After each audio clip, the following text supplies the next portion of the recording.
Chapter 9:12. Jiang Tianhao's mind was filled with nothing but lust. He could not listen to anything and just repeated his actions mechanically. The two people who were pinned down by him were almost suffocating. Yi Zixu looked at the ceiling with tears in her eyes. She was on the verge of a breakdown. Her hands groped around, trying to find something to drive Jin Mingyao and Jiang Tianhao away. Finally, she found a fruit knife on the bedside table. She said, "Ihan, take me away." She raised the knife and stabbed it into the back of the man on top of her. 1 stab, 2 stab, 3 stab. Fresh blood dyed her cheeks and eyes red.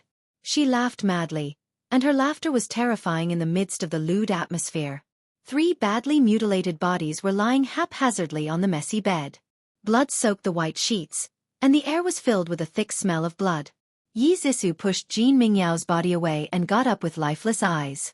She was still holding the knife in her hand. She slowly got off the bed and walked step by step out of the room filled with the smell of death. A minute later, the hotel's cleaning staff covered her mouth and screamed in horror. She saw a naked woman covered in blood. She was holding a bloody fruit knife in her hand. Her hair was disheveled as she walked down the corridor. Every step she took, she left a bloody footprint on the corridor carpet. "Ah! Help! Someone's killing me!" The staff threw down the cart and ran away in panic. Her terrified screams echoed throughout the hotel. The hotel lobby manager quickly called the police and brought 2 security guards to track Yi Zixu down. Unexpectedly, they finally found her on the rooftop. She was like a walking corpse, without any thoughts or emotions. No matter what others said, she didn't react at all. Her unfocused eyes stared blankly in front of her as she walked step by step towards the guardrail. She was like a puppet being led by a string. She slowly climbed up the high railing. As long as her body leaned forward, she would be crushed to pieces. "Miss, that's too dangerous. Please don't get agitated." The police rushed over and surrounded the hotel building. A few members of the team quickly climbed up to the roof and stood about 7 or 8 meters away from Yi Zixu, trying to persuade her to come down from the railing. Yi Zixu felt goosebumps all over her body. It was also at this moment that her dazed mind suddenly woke up. She shivered. She saw tall buildings and a bottomless abyss. Her nose smelled the thick smell of blood. She suddenly screamed in horror and threw away the dagger in her hand. Her other hand firmly grabbed the railing. She didn't want to die. She couldn't die. The policeman noticed the change in her mood and gently advised her, "You're still young, and you still have a long way to go. No matter what happens, you can always start over. Think about your family, they're all worried about you." Yes, she was still young. She still had a long way to go. She didn't want to ruin her life because of 2 scumbags. Her uncle was going to be a high-ranking official in Ing City. Even if she had to kill those scumbags, he would still save her. The cold wind continued to blow, and she was shivering from the cold. Suddenly, she burst into tears. Her cries were hysterical, and it was so desperate that it made people's expressions change. The police captain hurriedly gave a look, and a policewoman quietly went forward. She hugged her waist and carried her down from the railing. Then, a member of the team brought a blanket and wrapped Yi Zixu's body. Then, a pair of handcuffs were placed on her wrists. The policewoman who saved her held her arm and said, "Miss, you're suspected of murder. Please come with us." In this murder case, one victim was dead and the other was injured. The deceased was Jin Mingyao. His father, Jin Yahue, was the second in command of Ing City. The seriously injured person was Jiang Tianhao. He was the ex-husband of the murderer. The murderer was the second miss of the G group. She also had an uncle who was a high-ranking official in Hanqing. Just based on the identities of these 3 people, this case was very eye-catching. It caused a huge reaction in society. Jin Yahue had a son at an old age. He only had 1 son, and that was why he spoiled him so much. In the past, he didn't care about his son's private life. He thought that it wasn't a big deal for a man to be dissolute. He didn't expect that his son would die in the hands of a woman one day. If he had known that this day would come, he would have restrained his son. But it was too late for regrets now. Jin Yahue seemed to have aged more than 10 years overnight. When he faced the media, he only said one sentence, "A life for a life. I hope that the murderer will be punished by the law." This sentence showed that he wanted to punish Yi Zixu severely. It also showed that he wanted to go against Lu Jianfeng. One was the second in command of Ing City, while the other was the future leader of Ing City. If the two of them were to fight, who would win and who would lose? Ing City's media received instructions from the higher-ups to hide part of the truth of the murder case. They announced to the public that Jin Mingyao and Yi Zissou were a couple.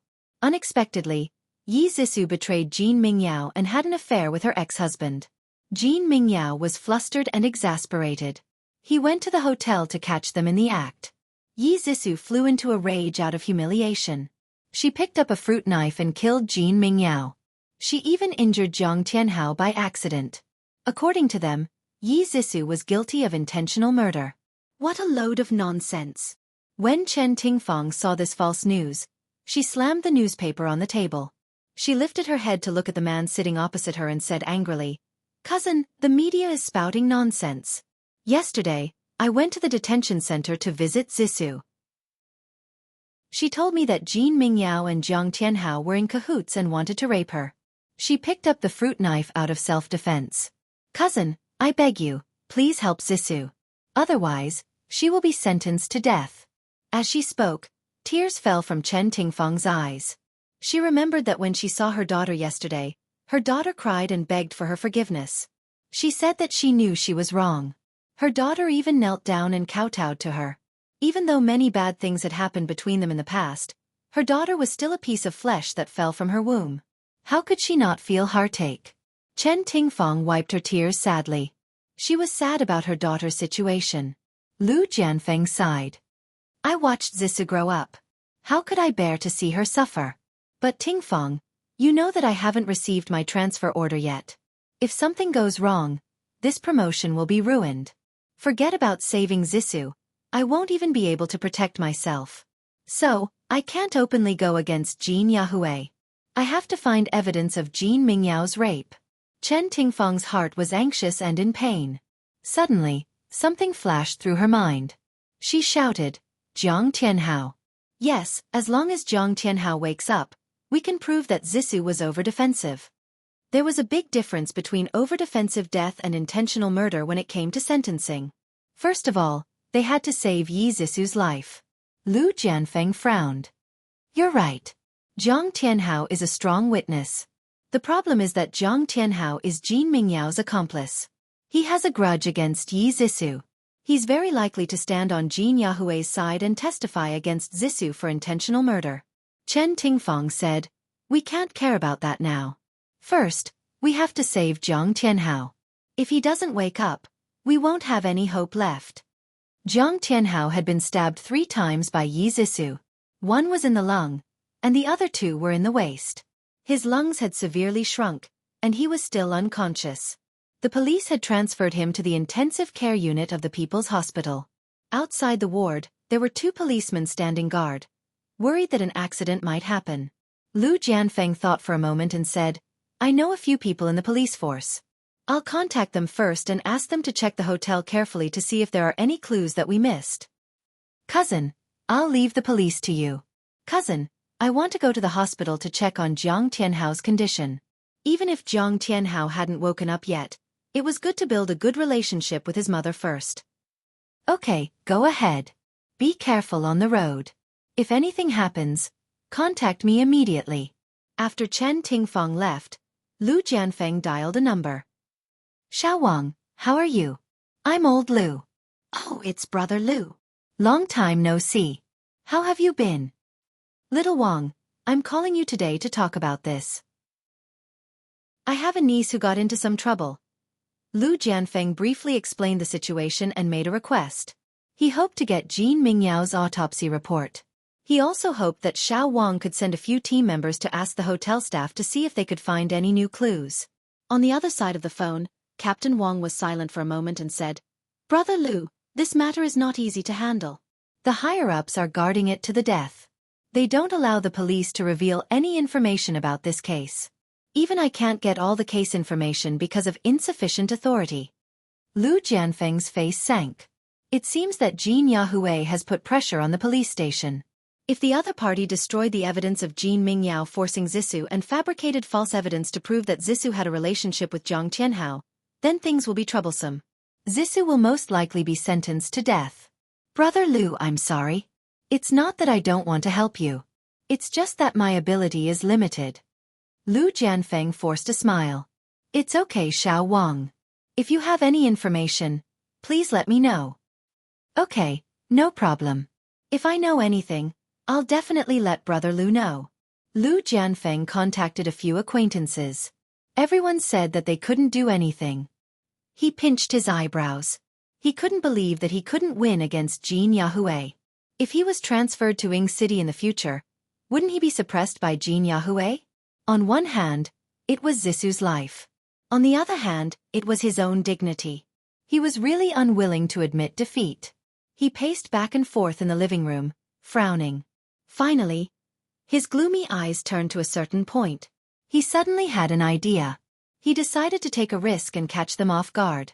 Welfare, Song Shu 566. Chapter 9:13. Chen Tingfang bought a lot of fruits and supplements. She asked the chauffeur to take them to the hospital to visit Jiang Tianhao. As soon as she stepped into the ward, Yu Xiu rushed up and shouted at her. What are you doing here? Get out of here. Big sister Yu, I'm here to see Tianhao. How is he doing? Chen Tingfang lowered her stance and asked politely. Who's your big sister? Get lost, get lost. My son and I don't want to see you. There's no good in your Ji family. The old one killed my husband and the young one came to harm my son. Yu Xiu roared angrily. Her hands were not idle as she pushed Chen Tingfang hard. Chen Tingfang staggered back and almost fell. Chen Tingfang steadied herself with the help of the chauffeur. She took a deep breath and forced a smile. Big sister Yu, listen to me.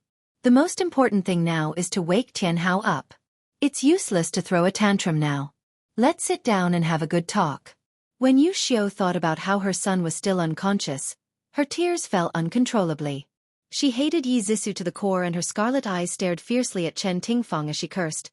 You little slut raised by a whore, why should I have a good talk with you when you've caused my son to be in such a miserable state? Get out of here right now.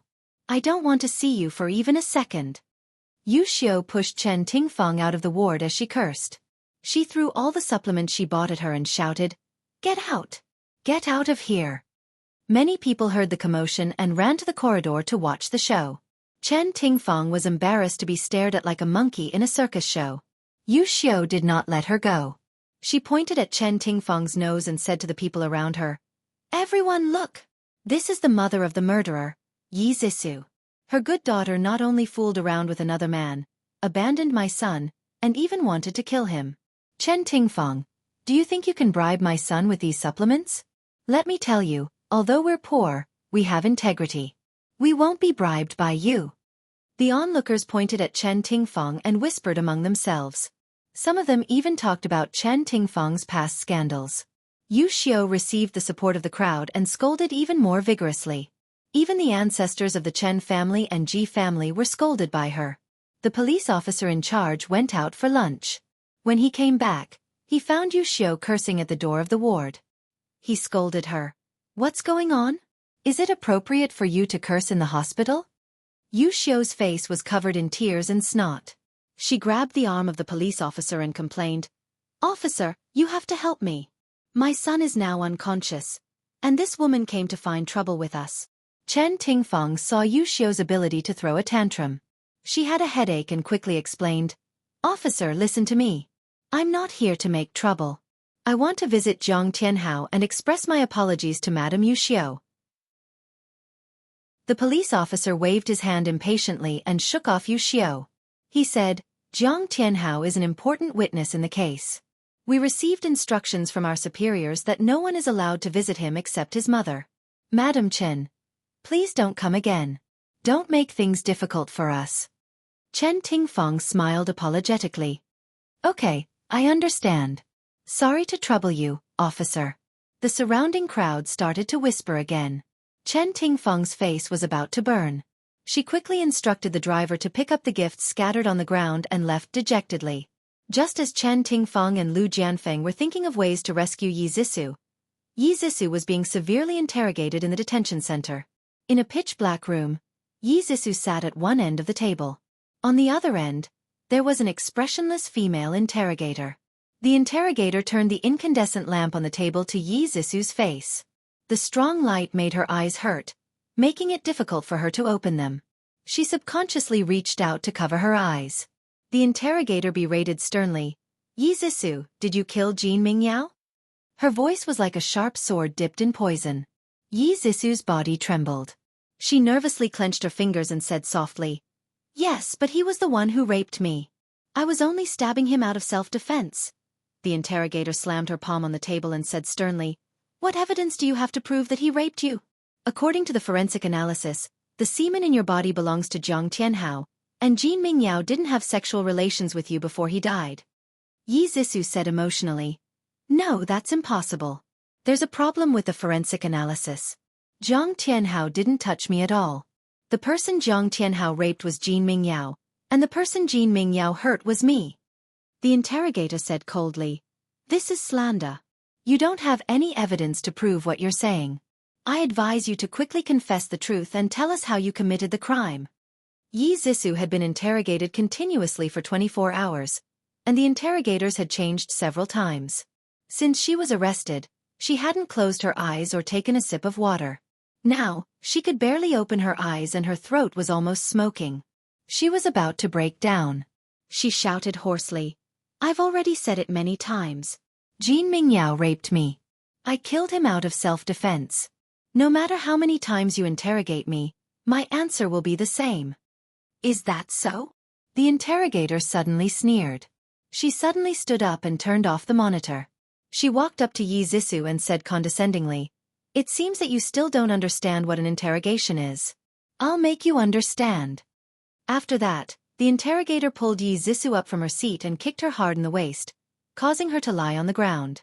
Yi Zisu felt that her bones were about to break. She screamed in pain. The interrogator squatted in front of her and pinched her chin with her fingers, forcing her to look up. She said coldly, "If you don't want to suffer, then tell the truth. The reason you killed Jin Mingyao was that he found out that you were having an affair with Jiang Tianhao." Yi Zisu's eyes were full of hatred. She said angrily, "You're forcing a confession. I want to file a complaint. I want to see my lawyer." The interrogator laughed as if she had heard a funny joke. "File a complaint? See your lawyer? Miss, you're really naive. If you don't confess your crimes, don't even think about going anywhere. You can't do this to me. My uncle is Lu Jianfeng. He won't let you off." "Oh, I'm so scared." "He's a high-ranking official in Hanqing.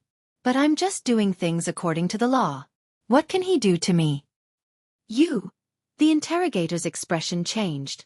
She suddenly said sternly, "Yi Zisu, hurry up and confess.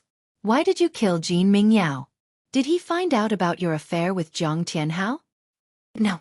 Another round of interrogation began. Yi Zisu experienced a series of cruel treatments such as being beaten, interrogated, splashed with cold water, interrogated, electrocuted, interrogated, and so on. Her consciousness became more and more blurred. Her body was tormented by fatigue and pain. Her spirit was almost at its limit. But no matter how she was treated, she only had one answer. No. No. She had to persevere to have a chance of survival. It was late at night. This was destined to be a difficult night to sleep. In the dark room, it was so quiet that not a sound could be heard. The person wrapped in the quilt curled up into a ball and was entangled in a nightmare. "Jing Jing. Happy birthday. This is my sister, Yuchi." "Sister Yuchi, it's nice to meet you." In the dream, there were people whispering in Ji Yuchi's ear. Some were laughing, and some were singing happy birthday songs. It was noisy and lively. Suddenly, roses in full bloom appeared in front of her eyes. She heard the devil's voice. "Only this delicate red rose is worthy of your beauty." Many people toasted her. She knew them and didn't know them. She couldn't refuse. Her head was dizzy as she lay in Yi Zisu's arms. She heard Yi Zisu's muffled laughter. "Ha ha ha, we're all drunk. Who's going to send us home?" She was carried up in a broad embrace and a warm breath. She leaned in his arms and murmured, "Hubby, my head hurts. I want to go home." "Okay, let's go home." Jiang Tianhao's enlarged handsome face suddenly appeared in front of her eyes. She hugged him in relief, but in the next second, That face suddenly turned into Jean Mingyao's. Jean Mingyao pressed her under his body, a wretched smile on his face. Beauty, I've liked you for a long time. Just give in to me. She struggled in fear. He grabbed her hand with one hand and tore at her clothes with the other. She cried in fear, kicking and biting, refusing to let him near her. He slapped her so hard that she almost fainted. She gasped weakly, and he took the opportunity to tear off the last of her clothes. She gritted her teeth and used all her strength to kick him away. She threw herself onto the floor in a panic, trying to escape from his evil clutches. She ran for her life, but when she ran into the living room, he hugged her waist from behind and dragged her onto the carpet. He used all his strength to pry her legs apart. She fumbled around unwillingly and finally found a fruit knife on the coffee table. She raised the knife and ruthlessly stabbed it into his chest. Fresh blood spurted out from the wound like warm rain, staining her entire body. She covered her face in fear and cried out loud. She had killed someone. She hid in a corner in fear, trembling. She didn't know what to do. She didn't dare to call Jiang Tianhao because she didn't want to cause trouble for him.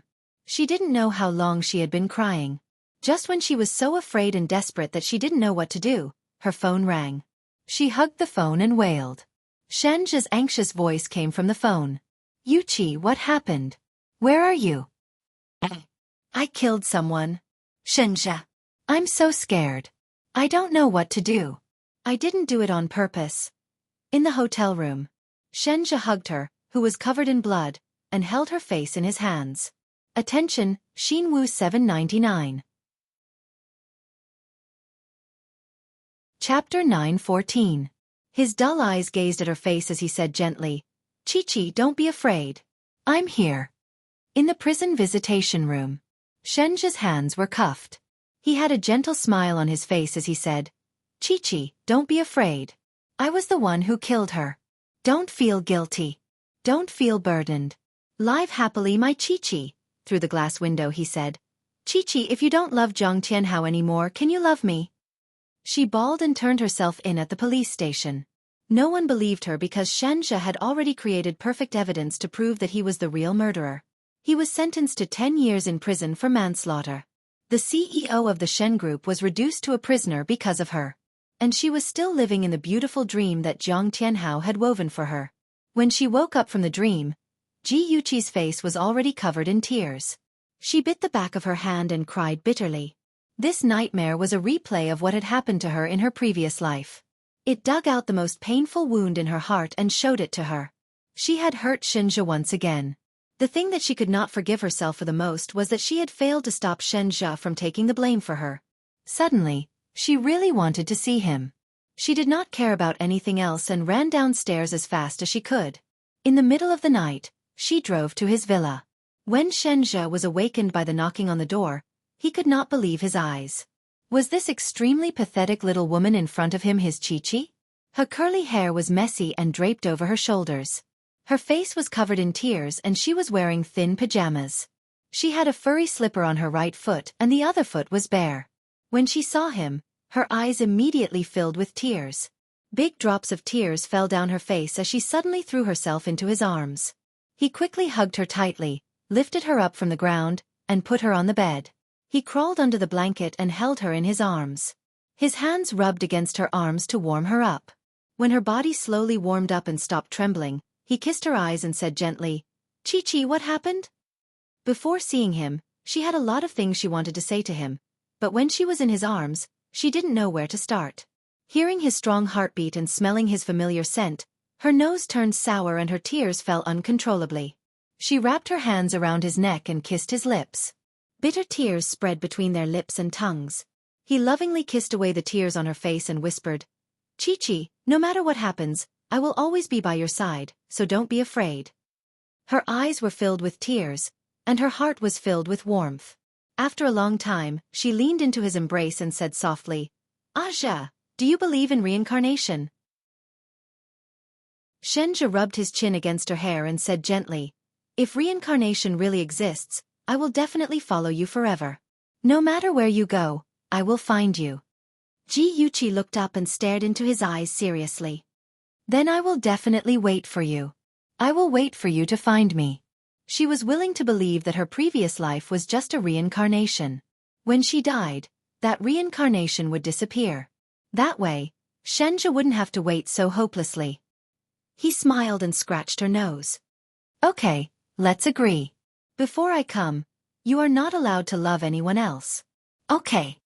Never again. Never again would she fall in love with another man before waiting for him.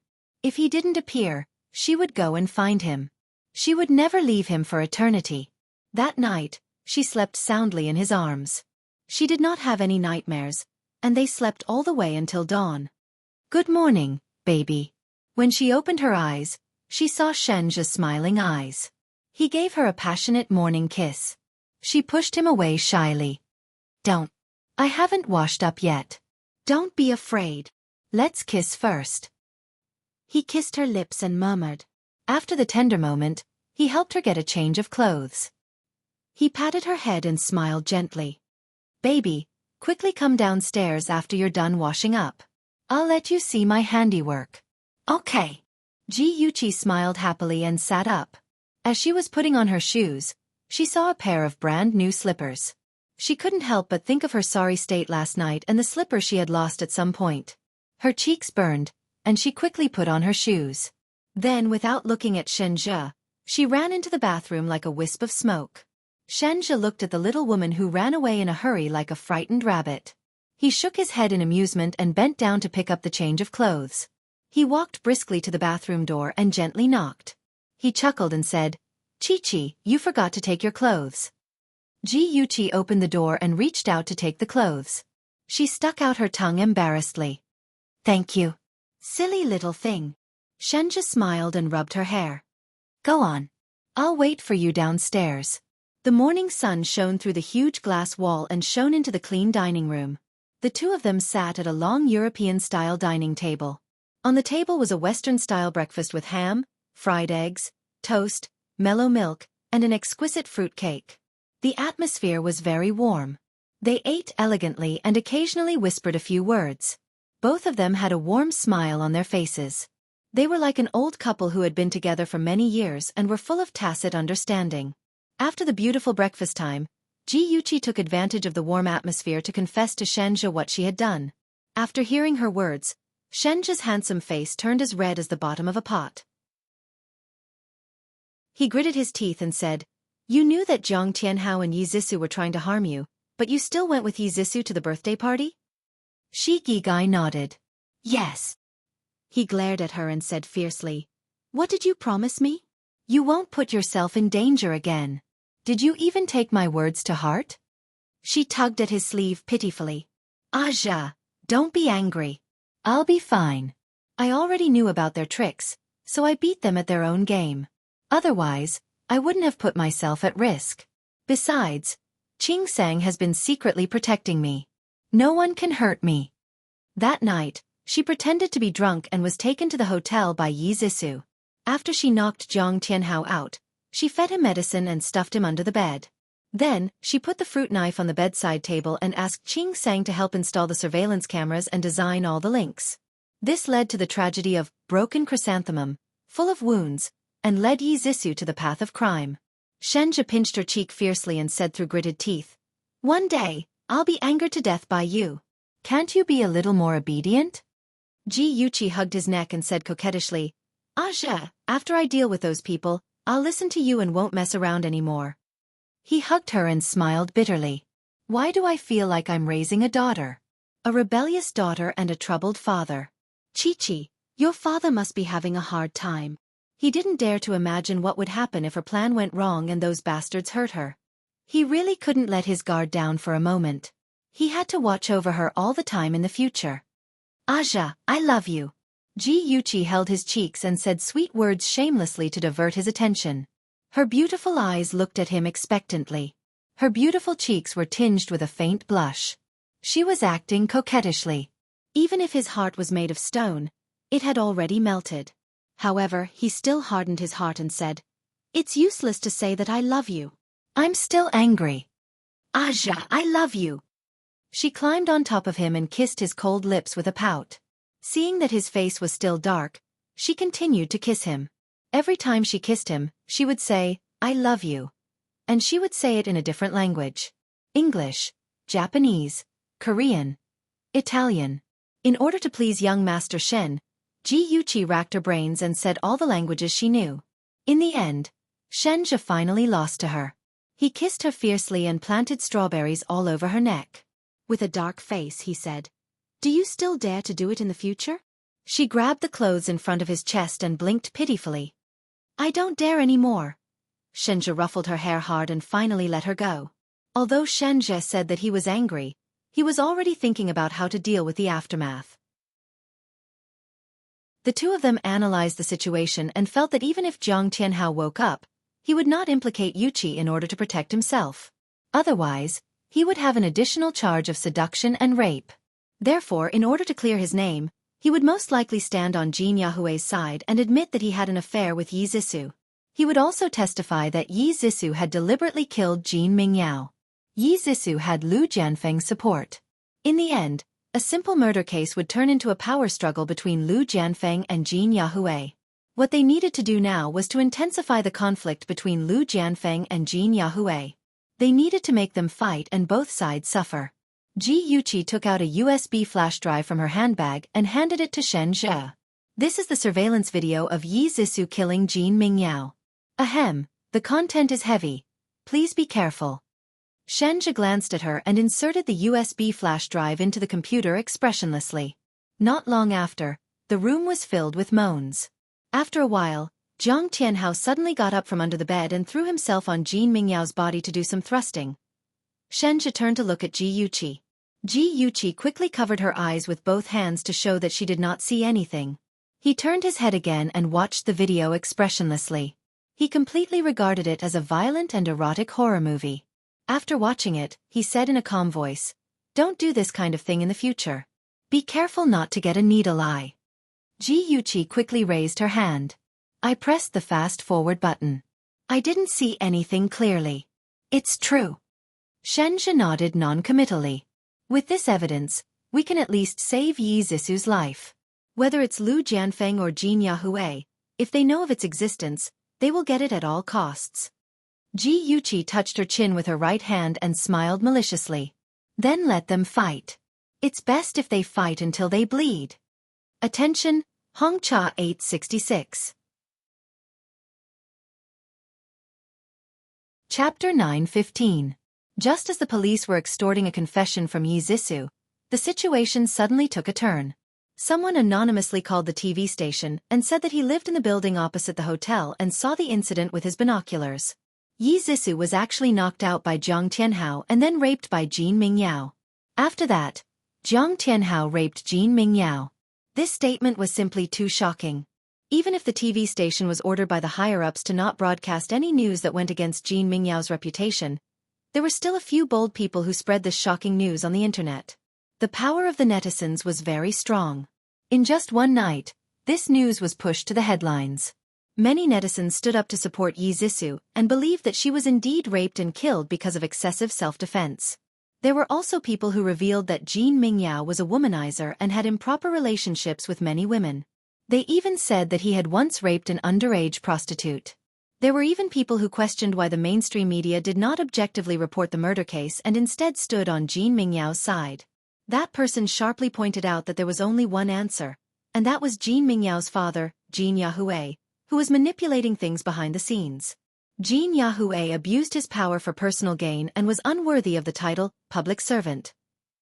As the matter blew up, Jin Yahui was pushed into the limelight. On the other hand, Yi Zissou's backer, Lu Jianfeng, remained silent and almost made people forget about his existence. Chen Tingfang looked at the heated discussion on the internet and said uneasily, "Cousin, is this really going to work?"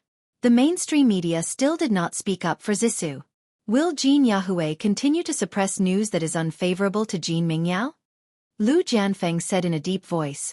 "Of course, this is not enough. Next, I will take out evidence of Jin Yahui abusing his power for personal gain and bending the law for personal gain. I will let the higher-ups notice him and investigate his background.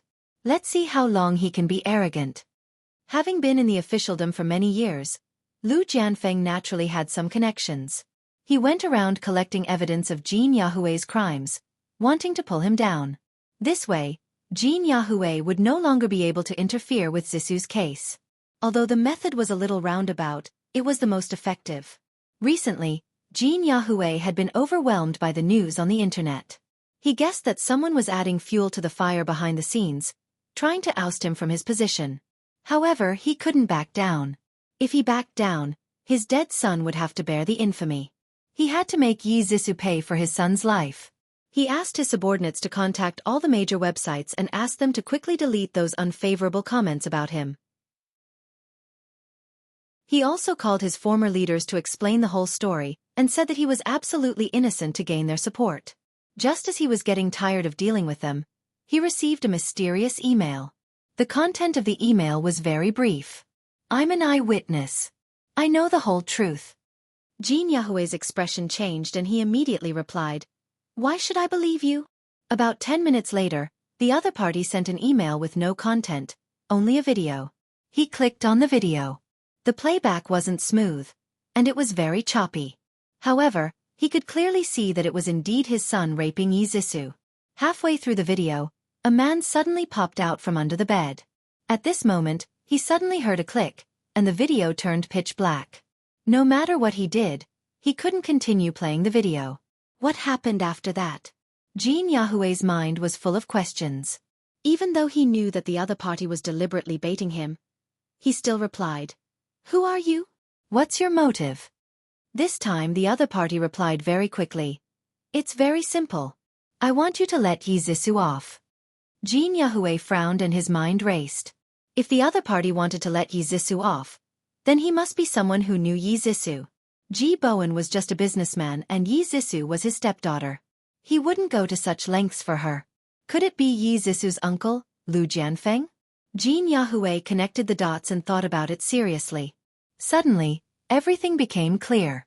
According to the gossip from his colleagues, Lu Jianfeng was about to be sent to Ying City. That meant that he had a reason to target him. Firstly, he wanted to save Yi Zisu. Secondly, he wanted to pave the way for him to come to Ying City and get rid of him. He gritted his teeth and replied, "Are you the one who targeted me on the internet?" After waiting for nearly half an hour, the other party slowly replied with 2 words. "No. No. Of course not. It must have been him." Jin Yahue had already assumed that the person on the other end of the computer was Lu Jianfeng. He quickly typed, "Change your condition. I can give you anything you want." The other party replied, "Haha, it seems like you don't have the sincerity to negotiate with me. Then let this video go viral. Aren't you curious about what happened after the video?" What happened after the video? Could it be that the rumors on the internet were true? That Jiang Tianhao had raped his son? That was simply unbelievable. However, if that was the case and the video was leaked, his son would die without dignity.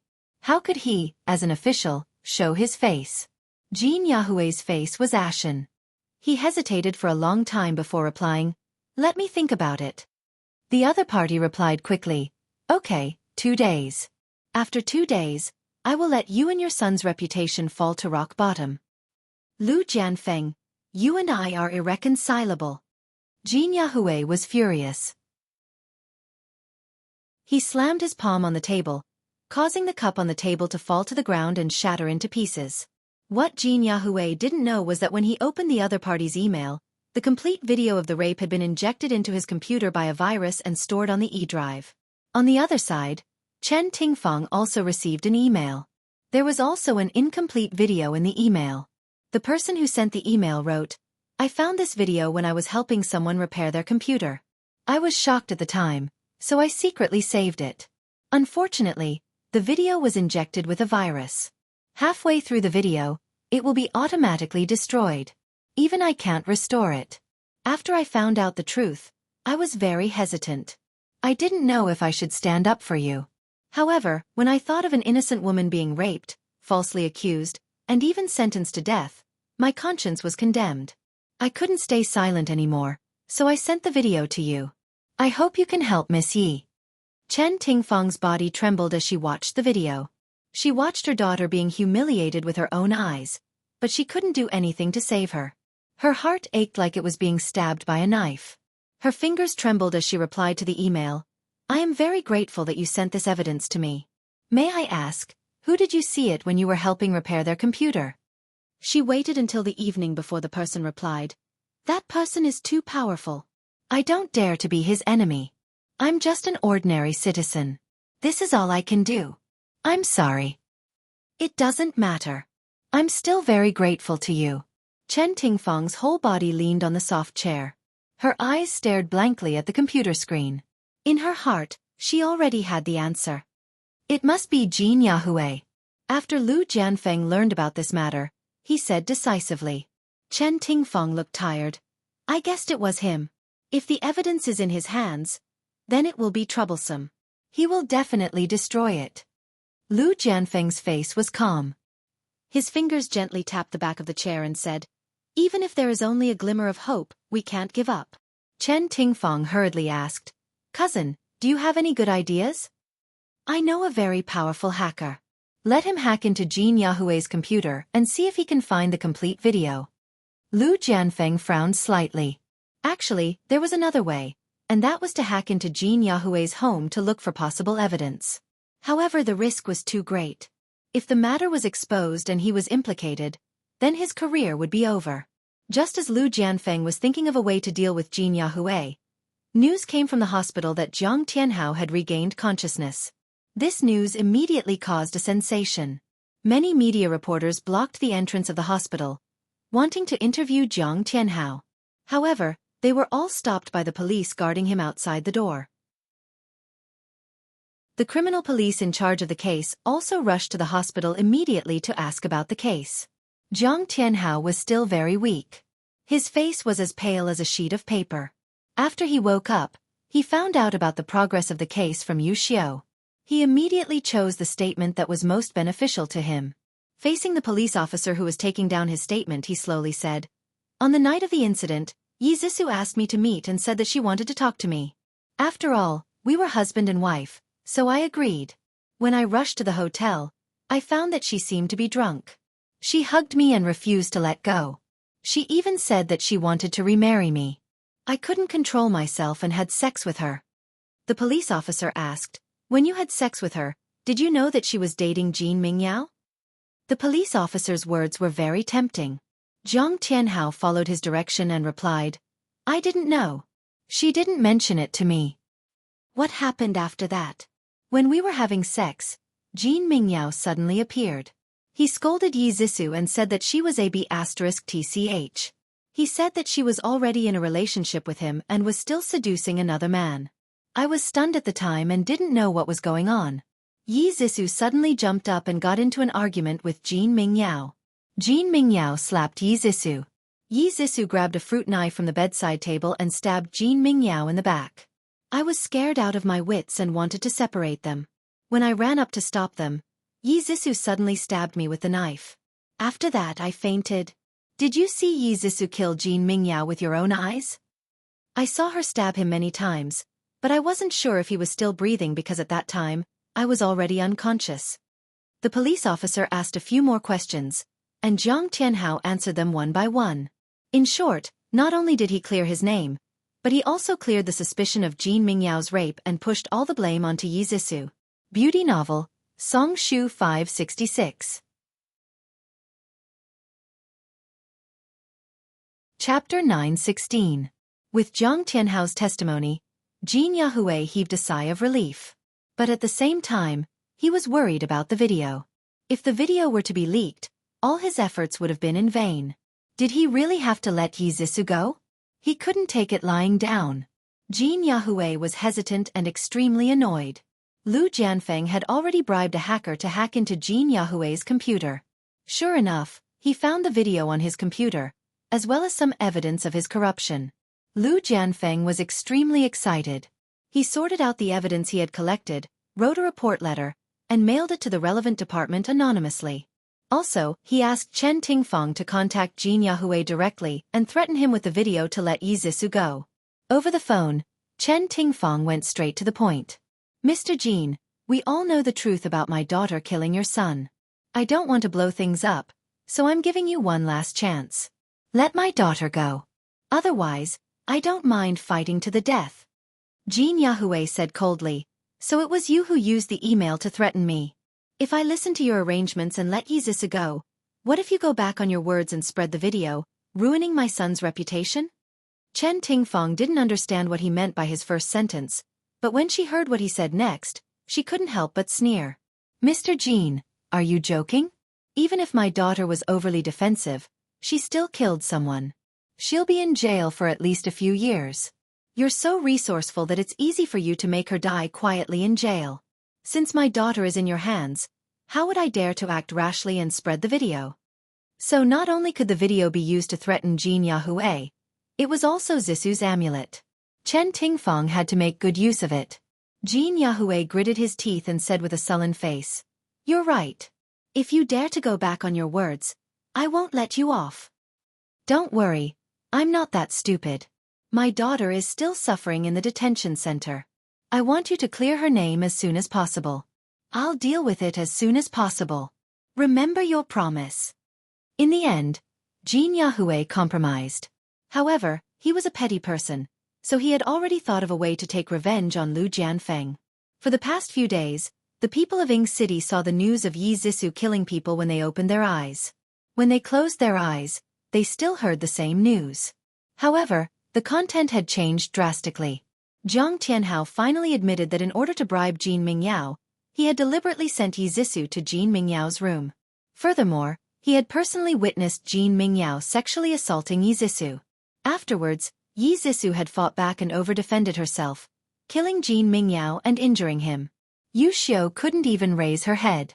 She didn't even dare to step out of her house. Yi Zissou was finally released from the little black room. The dark interrogation and 7 days of torture had caused her body to become thin and haggard. She was like a withered rose, completely devoid of life. When Chen Tingfang saw Yi Zissou in the reception room, she almost couldn't recognize her. She was sitting in front of the thick glass in a daze like a puppet. Her pale face still had scars that hadn't healed. It was obvious that she had been violently treated in the detention center. Chen Tingfang's heart ached so much that tears streamed down her face. After calling her name a few times, she finally looked up at Chen Tingfang and called out in a daze, "Mom?" Chen Tingfang's tears fell even more fiercely. She reached out her hand and pressed it against the glass. She forced out an ugly smile to comfort her. "Zissou, don't be afraid. You'll be fine. Mom and Uncle are trying to think of a way for you." Yi Zissou saw a familiar yet unfamiliar face through the glass. That face was covered in tears and she was crying so sadly. When she was being tortured in the little black room, every time she couldn't hold on, she would think of her mother. She would think of her mother's promise that she would get her out. She would then muster up her courage again. Yi Zissou didn't dare to recall those dark days. She slowly reached out her right hand and pressed it against Chen Tingfang's hand. She said in tears, "Mom, I'm sorry. I was wrong in the past. I won't go against you again. Mom, I love you." Chen Tingfang burst into tears. "Zissou, Mom loves you too. You'll be fine. You must hold on." "Mom, don't cry." Yi Zissou reached out her hand and wanted to wipe the tears from her face. However, she couldn't touch her face through the glass. Chen Tingfang's heart ached when she saw this. She cried even more sadly. "Mom, don't cry. If you cry again, your eyes will swell." Yi Zissou wanted to laugh, but more tears fell. "Mom, when I get out, I will be filial to you. Mom, if you're not happy now, divorce Uncle Ji. Don't fight anymore." After this, Yi Zissou completely thought it through. No matter how much money she had, she couldn't bring it with her when she was born, and she couldn't bring it with her when she died. It was better to live happily. Unfortunately, she understood it too late. What awaited her was a few years of prison life. In the end, Yi Zissou was sentenced to 5 years in prison for excessive self-defense and murder. Jiang Tianhao was an accomplice to the rape and was also sentenced to 5 years in prison. After Yi Zissou was transferred to the women's prison, Ji Bowen visited her and told her to reform herself and turn over a new leaf. Yi Zissou was both grateful and guilty.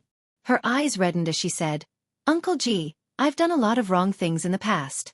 I'm really grateful that you're still willing to visit me. I wrote this letter to Sister Yuchi. Please help me pass it to her." It was a letter of apology. It could be said that it was written with sincerity, making those who read it cry and those who read it feel sad. However, Ji Yuqi read it expressionlessly and didn't say anything. She directly threw it into the trash can. Without saying a word, she turned around and went upstairs. Just as she took a step, her tears fell. She clenched her fists tightly and said in her heart, "My baby, Mom has finally avenged you. That evil woman who harmed your life has finally received the punishment she deserves." Ji Bowen looked at his daughter's lonely and proud back view and sighed helplessly. Some injuries left scars that could never be healed. Lu Jianfeng used a business trip as an excuse to rush from Hanqing to Ying City to deal with Yi Zisu's case. After her case was settled, it was time for him to return to Hanqing. When Chen Tingfeng sent him to the car, he looked at her deeply with a hint of reluctance hidden in the depths of his eyes. In the end, he raised his hand and stroked the hair by her ear just like he did when he was younger. His fingers inadvertently brushed against her cheek, and his deep voice had a different kind of warmth. "Tingfeng, I'm leaving. Take care of yourself." Chen Tingfeng smiled and said reluctantly, "Okay, you take care too. Cousin, I don't know when I'll see you again." Lu Jianfeng couldn't help but hug her and whispered, "Soon. When I'm transferred to Ying City, you'll be able to see me any time." She patted his waist gently with her right hand and smiled. "Okay, I'll be waiting for you. Cousin, be careful on the road." The woman in his arms was already old. She wasn't as young and beautiful as she was when she was young, but in Lu Jianfeng's eyes, she would always be the little girl in his arms. He tightened his arms and slowly let go of her. In a gentle voice he said, "Zissou is right. If you're not happy, divorce Ji Bowen. I can still afford to raise you." Chen Tingfeng pouted coquettishly. "I'm already the child's mother. How can I let cousin raise me and become a joke to others?" Lu Jianfeng's deep eyes gazed into her eyes. His lips moved slightly, but in the end, he didn't say anything. He only pressed his broad palm on her head and said in a low voice, "I'm leaving. Take care." The car slowly drove out of the Ji residence. Chen Tingfeng stood at the gate of the courtyard and looked in the direction of the car. She smiled faintly. After Lu Jianfeng got into the car, he leaned against the back of the seat and closed his eyes to rest. The car sped along and soon drove up the mountain road. He felt that the car was getting faster and faster, and he felt uncomfortable. He opened his eyes and looked at the driver in the front seat. He said lightly, "Xiaoyang, drive slower." Xiaoyang's forehead was covered in cold sweat. He looked at Lu Jianfeng through the rearview mirror and said nervously, "Minister Lu, the car's brakes are broken." Lu Jianfeng's heart tightened. He quickly straightened his body and said in a deep voice, "Don't panic. Stay calm. Pay attention to the road ahead and control the steering wheel." Xiaoyang was an experienced driver who had been with him for 3 years. If even he was panicking, it meant that the situation was very dangerous. Sure enough, Xiaoyang gritted his teeth and said, "I've already tried to reduce the speed, but it didn't work. If it really doesn't work, we can only rely on friction to reduce the speed of the car. Minister, sit tight." Lu Jianfeng nodded. "Okay, don't be nervous. You can do it." Just as he finished speaking, a truck came out of the fork in the road and rushed towards their car. Xiaoyang watched as it drove into their lane. Xiaoyang nervously honked the horn. The truck continued to drive as it got closer and closer. Xiaoyang made a prompt decision and turned the steering wheel to the side of the road. Who knew that the truck would also turn into the lane? Seeing that the two cars were about to collide, Xiaoyang turned the steering wheel again. The car was like a divine dragon swaying its tail. With a violent inertia, it slammed into the side of the road. There was no control of the brakes. After hitting the green belt, it crashed into the fence behind it. The loud sound of the collision echoed in the empty valley. The front of the car was smashed into the green belt and was dented. It was hard to imagine the situation of the people sitting in the car. The truck driver saw that the situation was bad and had already driven away. In the narrow car, after the windshield was smashed, the debris scattered everywhere. Xiaoyang's body was covered in cuts and blood. He hung his head and leaned against the back of the seat, motionless. No one knew if he was dead or alive. Lu Jianfeng, who was sitting in the back, had his arms and legs cut by the glass. At the same time, his head hit the front seat and was in a semi-conscious state. He struggled to open his eyes and called out Xiaoyang's name with a hoarse voice. There was no response for a long time. In the end, He struggled to take out his phone and called the emergency number. Attention, Shinwoo 799. Chapter 9:17. Director Jean, I've already gotten someone to do what you've instructed. It's done cleanly, and there won't be any traces left behind. Jean Yahweh chuckled. Very good, little Lee. With you in charge, I'm assured. The person on the other end of the phone tried to curry favor with him before hesitantly asking, what about the bid for the land in the east of the city? Don't worry, I'll handle it. All right, that's all. I have a meeting now. All right, Director Jean. You're busy. Jean Yahweh hung up the phone. Under his smiling eyes, there was a hidden cold hatred. He purposely got someone to create a car accident. Even if he couldn't kill Lu Jianfeng, he would at least cripple him. A series of knocks on the door interrupted his reverie. Two men in black suits walked in expressionlessly. Jean Yahweh, someone reported you for corruption and bribery. Please come with us for investigation. Jean Yahweh's heart thumped. He immediately smiled and said, the two of you, are you mistaken? How could I possibly do such a thing? Is there a mistake? Please come with us to the Commission for Discipline Inspection. The two men showed no mercy as they walked to his left and right to prevent him from running away. Jean Yahweh's face was ashen. Would he be able to walk out safely after entering the Commission for Discipline Inspection? Just as Lu Jianfeng had planned, Jean Yahweh was interrogated. As for himself, he was also attacked by Jean Yahweh.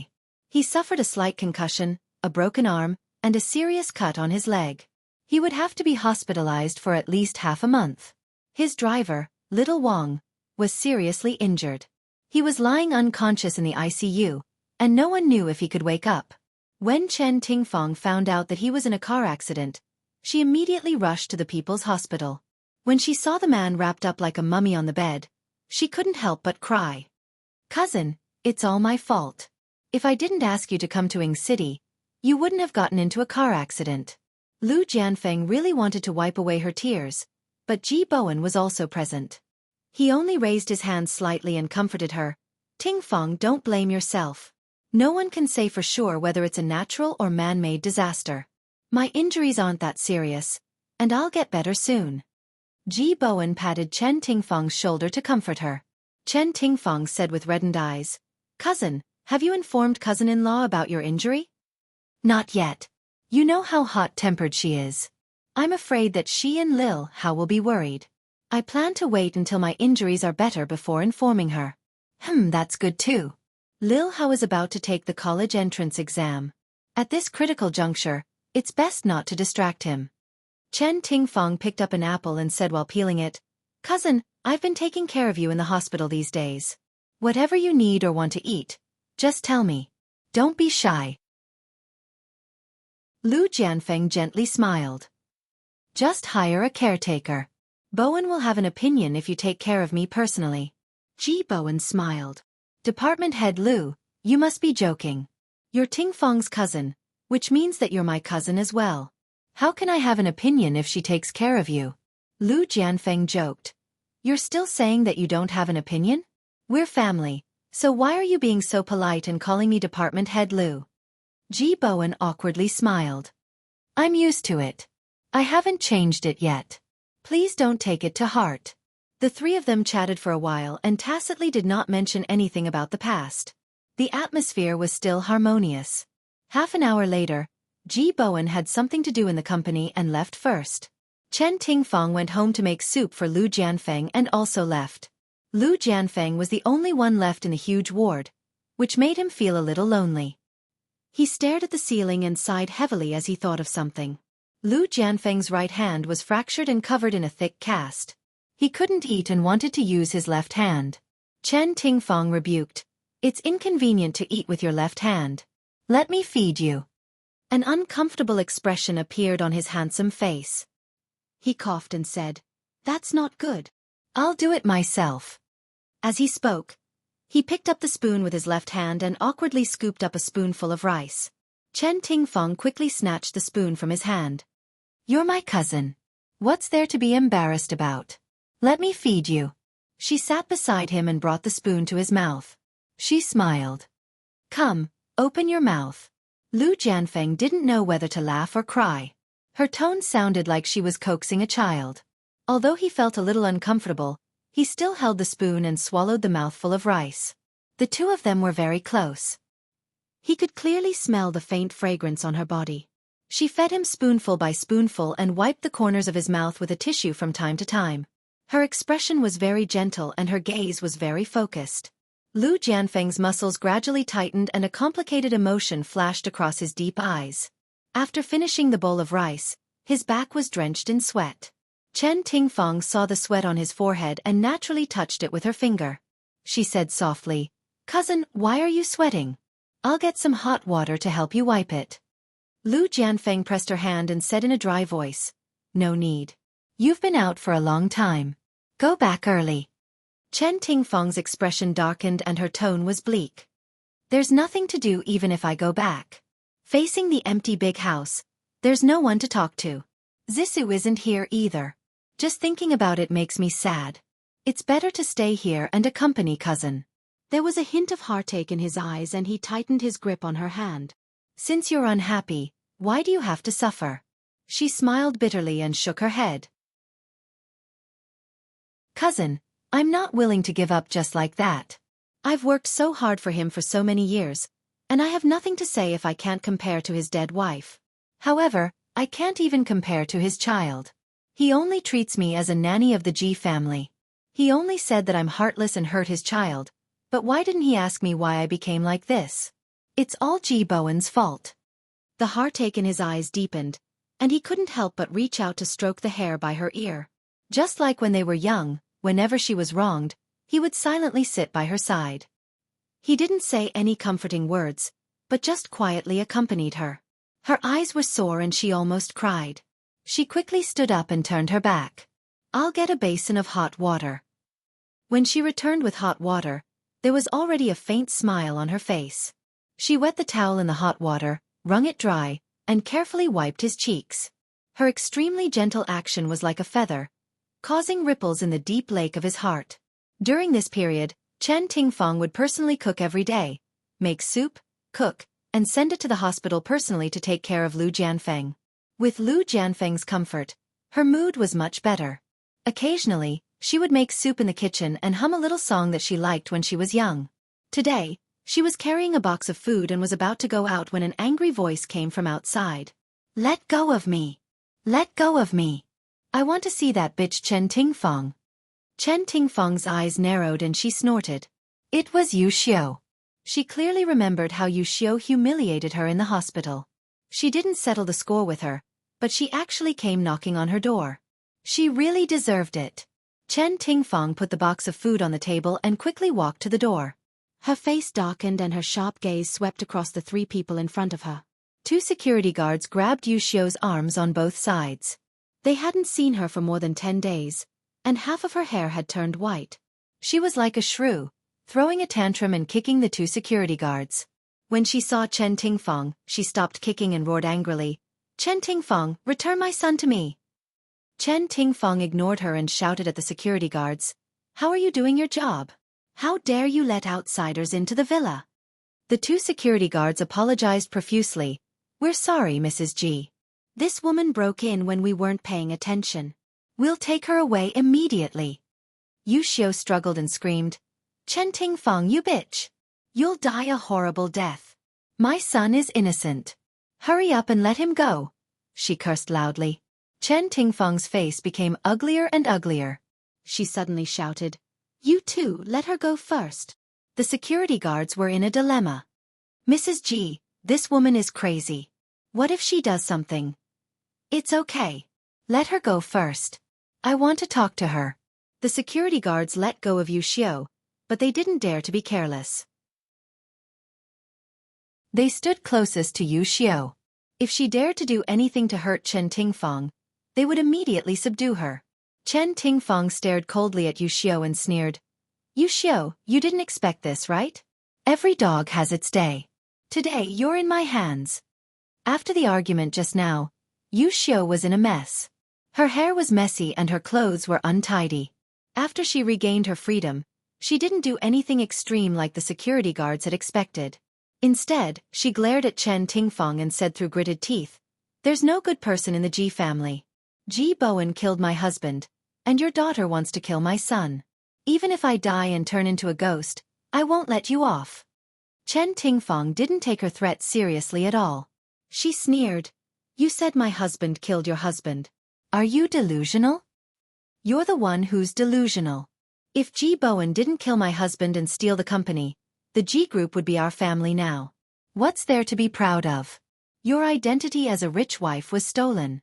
Yu Xiu thought about her husband's tragic death and her son's imprisonment. Then, she thought about how she was alone and living a difficult life.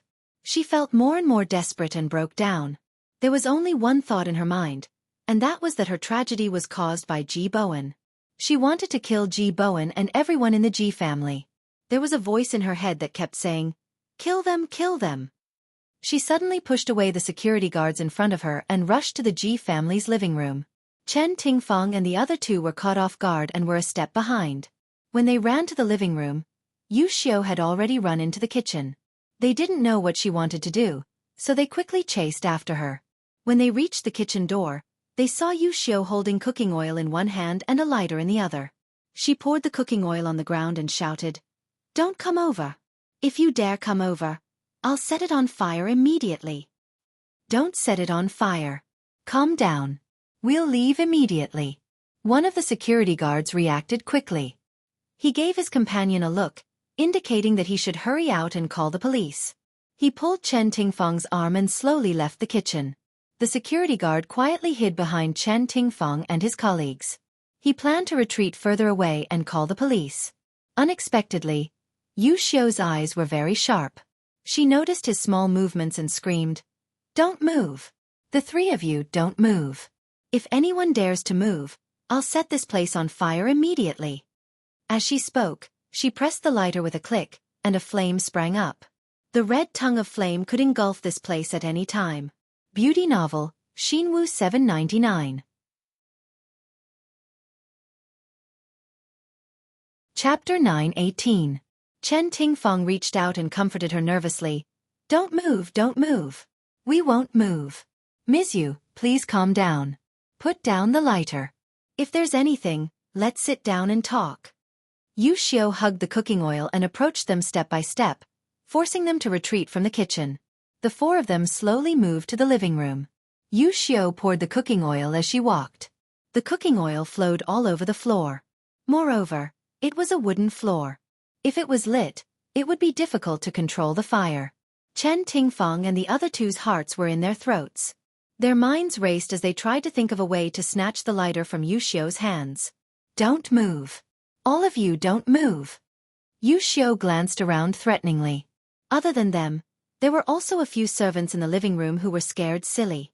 The cowardly ones' legs were trembling as they prayed in their hearts, "Bodhisattva, please protect me." The more courageous and quick-witted ones had already escaped from the villa and anxiously called the police.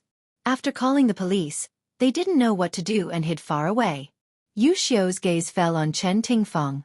She said sternly, "Chen Tingfang, hurry and call Ji Bowen back.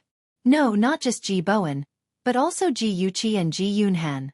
I want all of you to be buried with my husband." Chen Tingfang was frightened by the lighter in her hand.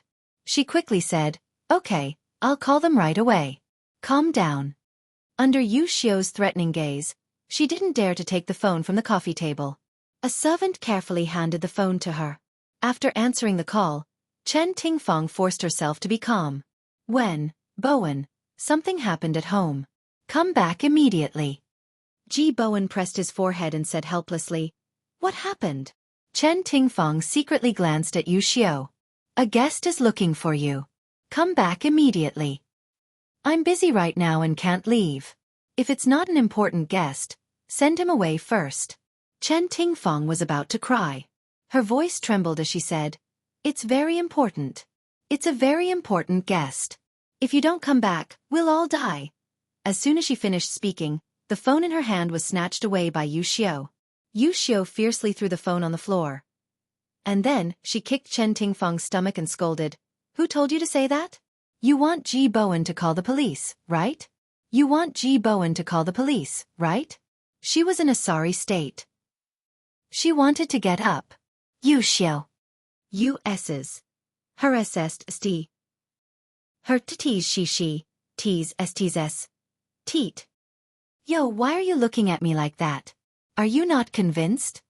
Yu Xiao had nowhere to vent the anger in her heart. She just found a way to vent her anger. She raised her foot again and kicked Chen Tingfeng. The woman's painful screams instantly resounded in the living room. The others present were worried that they would agitate Yu Xiao, so no one dared to say anything.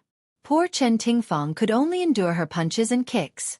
As for Ji Bowen, he heard the sound of things being smashed coming from the phone and a woman's angry scolding. He had a bad premonition. He didn't care about the company's affairs and ordered the driver to drive home as fast as possible. Ji Yuqi didn't have classes in the afternoon, so she went home early. Just as she was about to enter the villa, she received a call from Xiao Rou. Xiao Rou sounded very anxious. Yuqi, no matter where you are, don't come home. Jiang Tianhao's mother ran to the villa to cause trouble. She poured oil in the living room and said she was going to set the villa on fire. I escaped with a few other people. We've called the police, but the police haven't arrived yet. Don't come back. Ji Yuqi's heart sank. She quickly asked, Xiao Rou, what's the situation now? How many people are being held hostage? Xiao Rou was so anxious that she was about to cry. Yu Xiao seems to be beating Chen Tingfeng. I heard Chen Tingfeng's screams coming from inside. Other than her, there are 2 security guards and 4 servants. Okay, I got it. Don't worry. Find a safe place and gather the people who escaped. Let's all hide. After saying that, she immediately hung up. She opened the glove compartment and rummaged around inside. She took out a small cloth bag. After opening the bag, she saw rows of silver needles neatly arranged. These silver needles were given to her by Zhao Yao when she was practicing martial arts and learning the acupuncture points of the human body. She didn't expect that they would come in handy today. Ji Yuqi parked the car outside the villa and sneaked into the courtyard. Xiao Rou was hiding in the garden. When she saw her, she anxiously grabbed her hand and whispered, Yuqi, don't go in. It's too dangerous. Ji Yuqi whispered, Don't worry, I'm confident that nothing will happen. Chen Tingfeng aside, there are still many innocent people inside. I can't just watch them get into trouble. After saying that, she patted Xiao Rou's hand and walked towards the backyard with determination. First, she turned off the alarm to avoid triggering it and agitating Yu Xiao. She couldn't go through the front door. She climbed the ladder to the balcony on the 2nd floor. Then, she entered her room from the balcony. She took off her shoes and casually picked up an antique vase. She quietly walked down the stairs step by step. A few people were standing facing the stairs. The moment they saw her, they couldn't help but widen their eyes. She smiled and put her index finger to her lips, signaling them not to scream. Yu Xiao's back was facing the stairs, so she didn't see Ji Yuqi. She was still kicking Chen Tingfeng. Even though she was panting from exhaustion, she still hugged the bucket of cooking oil tightly and held the lit lighter tightly. The more quick-witted security guard also saw Ji Yuqi appear. Ji Yuqi signaled him to look at the lighter in Yu Xiao's hand. He blinked in understanding and suddenly said, Miss Ji Yuqi, the lighter in your hand seems to be running out of oil. When Yu Xiao heard this, she immediately stopped beating people and instinctively looked at the lighter in her hand. Sure enough, after burning for a long time, there wasn't much oil left. She didn't know if it could last until Ji Bowen returned. She hesitated whether she should turn off the lighter to save oil. However, if she turned it off, she was worried that others would pounce on her and snatch it away. After thinking for a moment, she finally thought of a good idea. She would drench everyone with oil. If they dared to come close to her, she would immediately light up the lighter and throw it at them. Yu Xiao pointed in a direction and shouted, All of you, stand over there in a row. Those people stood in a row in fear, not knowing what she was going to do. In the next second they understood. Yu Xiao splashed the cooking oil on them like water and threatened sternly, If any of you dare to come close to me, I will immediately light up the lighter and throw it at you. Do you understand? No one dared to resist and nodded submissively. Yu Xiao was very satisfied and finally turned off the lighter. The moment the flame disappeared, Ji Yuqi quickly raised her hand and a thin silver needle flew towards Yu Xiao's right wrist. The needle pierced the acupuncture point and her entire arm went numb. Her fingers trembled and the lighter fell to the ground with a clang. Yu Xiao sensed that something was wrong and quickly bent down to pick up the lighter. The others were too far away and it was too late for them to snatch it. Ji Yuqi was already prepared. She picked up the antique vase and threw it in Yu Xiao's direction. The vase hit the back of her head and her body swayed before she fell to the ground. Although her vision turned black, she didn't give up and used her hand to rub the floor, trying to pick up the lighter. Ji Yuqi took advantage of the moment she fell to the ground and quickly ran to the living room and kicked the lighter to the living room door. The lighter rolled to Ji Bowen's feet. When Ji Bowen saw the scene in front of him, his heart almost stopped beating. His legs couldn't exert any strength and he kicked the lighter out of the door twice. The lighter flew into the bushes by the side of the road. Immediately after, a group of police officers rushed in. Outside the courtyard, there was a fire engine and an ambulance. Ji Yuqi quietly pulled out the silver needle from Yu Xiao's wrist and put it in her pocket. She smiled brightly at Ji Bowen. "Dad, don't worry. I'm fine." Ji Bowen's expression was ugly.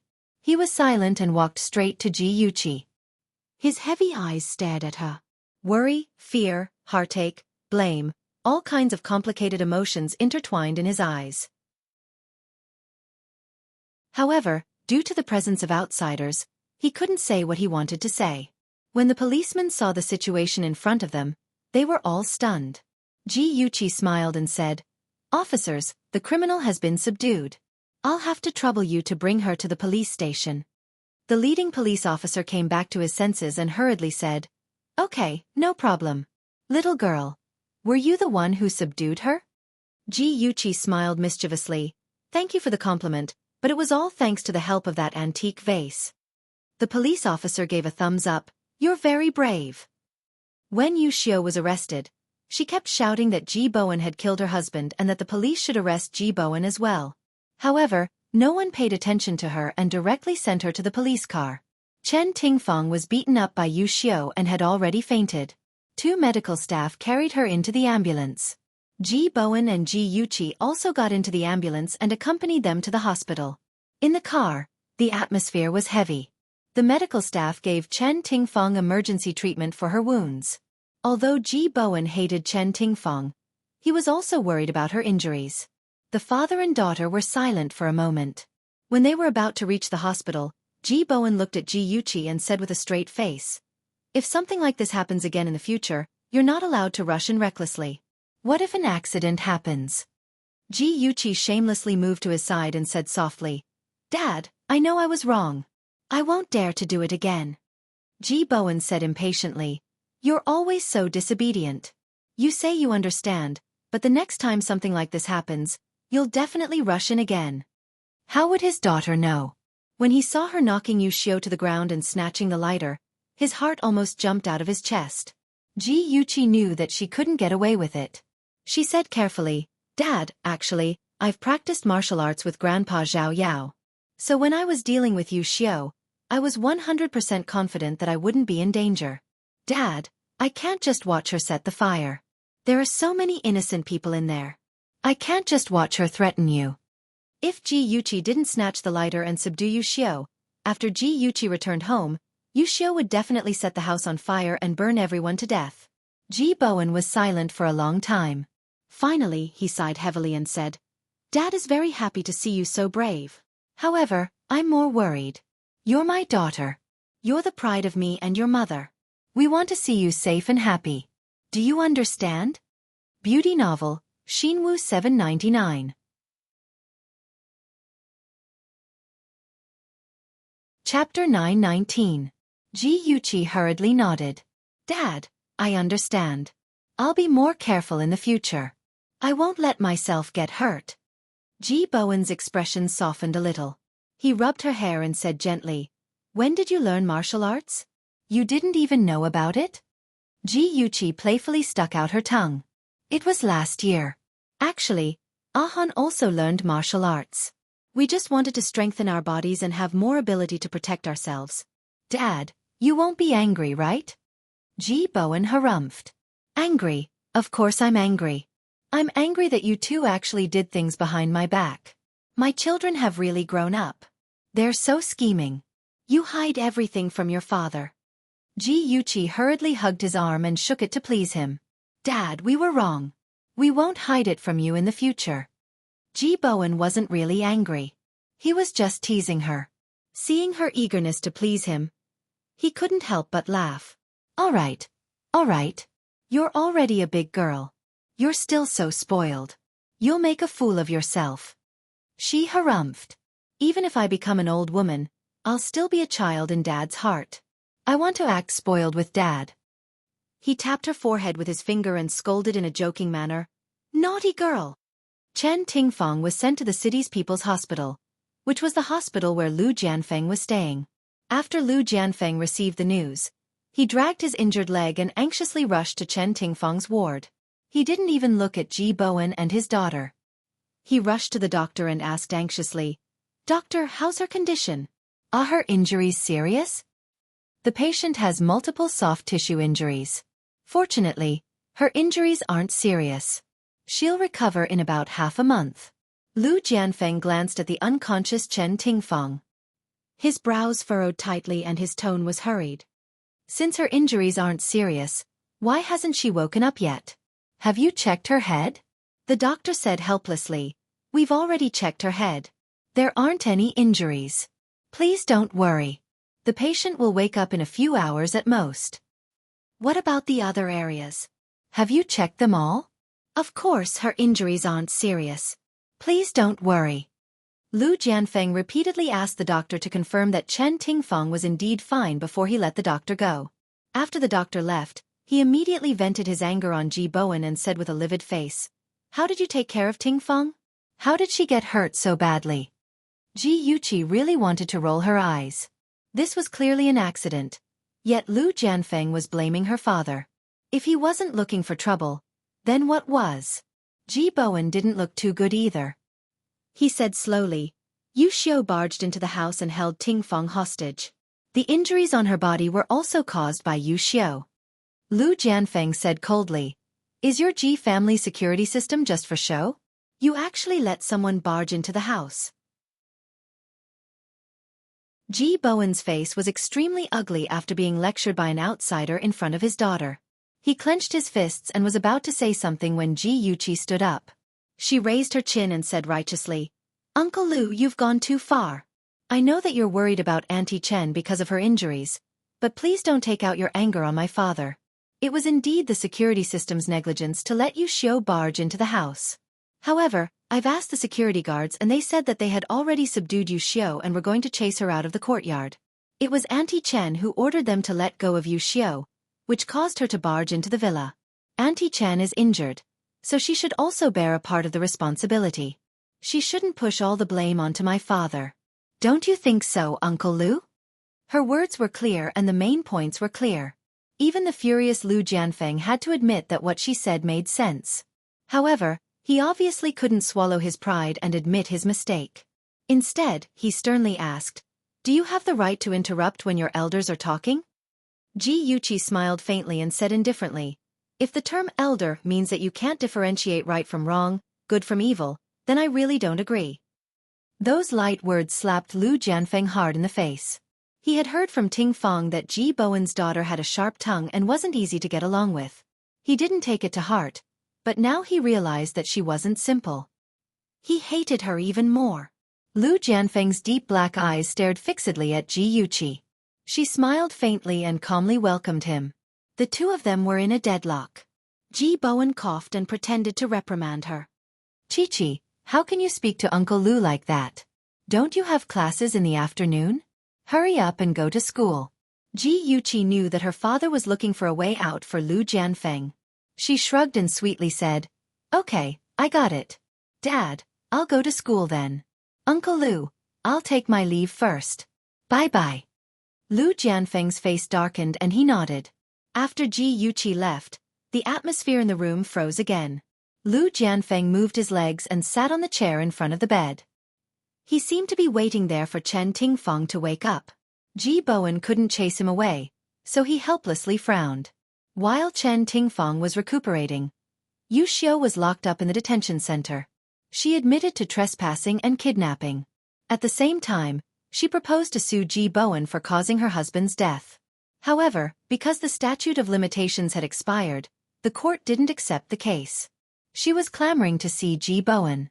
In the reception room, Ji Bowen and Yu Xiao sat across from each other through a thick glass window. Yu Xiao glared hatefully at the man across the glass and said sternly, "Ji Bowen, you're lucky that I didn't burn you to death.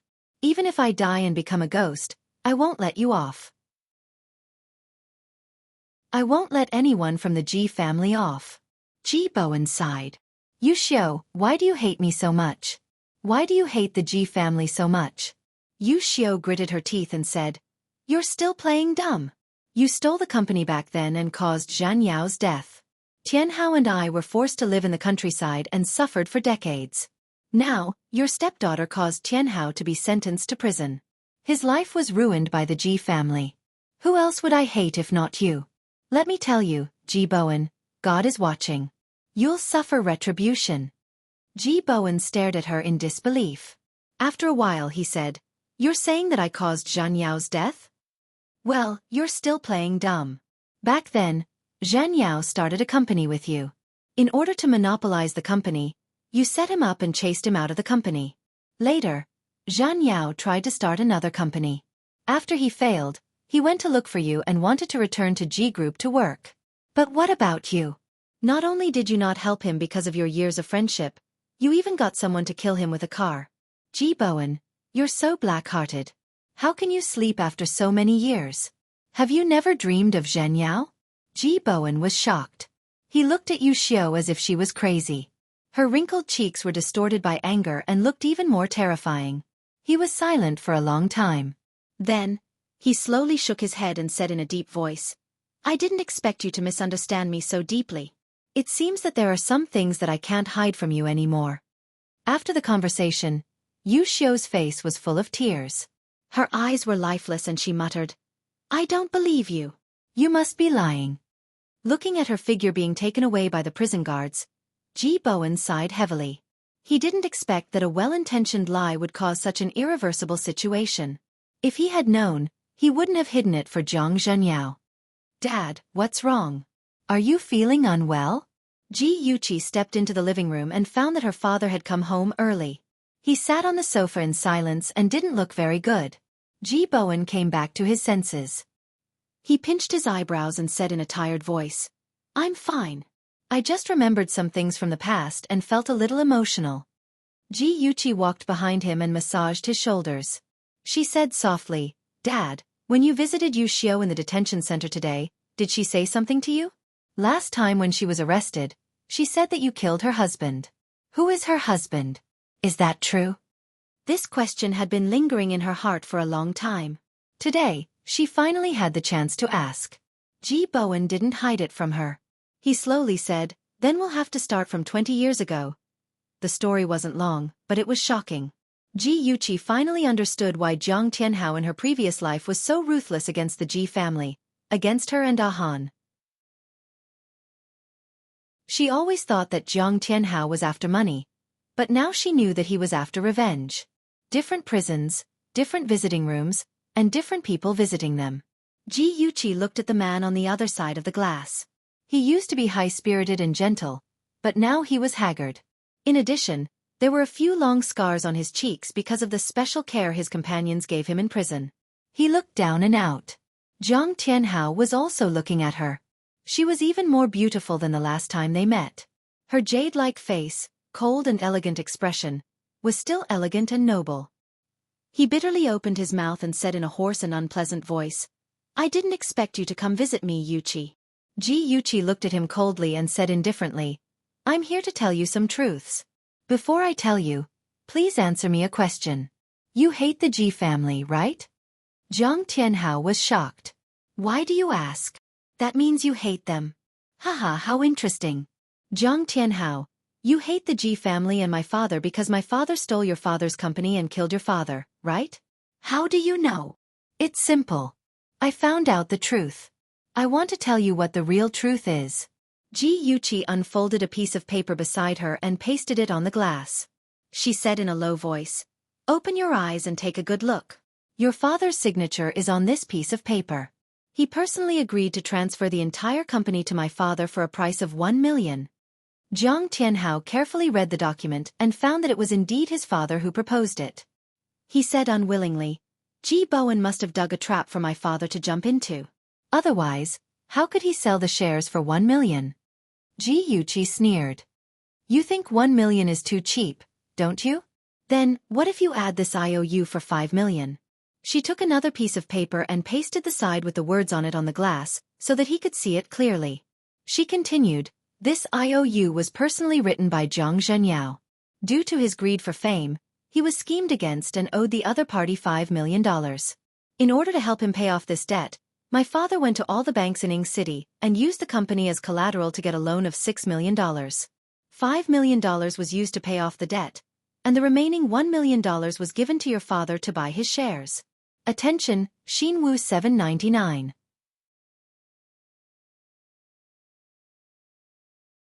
Chapter 920. Zhang Zhenyao almost caused the company to go bankrupt.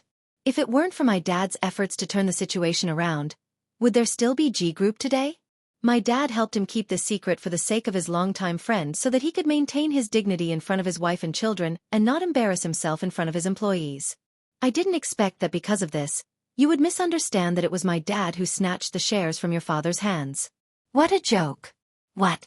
Not only did his father almost cause the collapse of G Group, but he also withdrew his investment and ran away on his own during the most difficult time?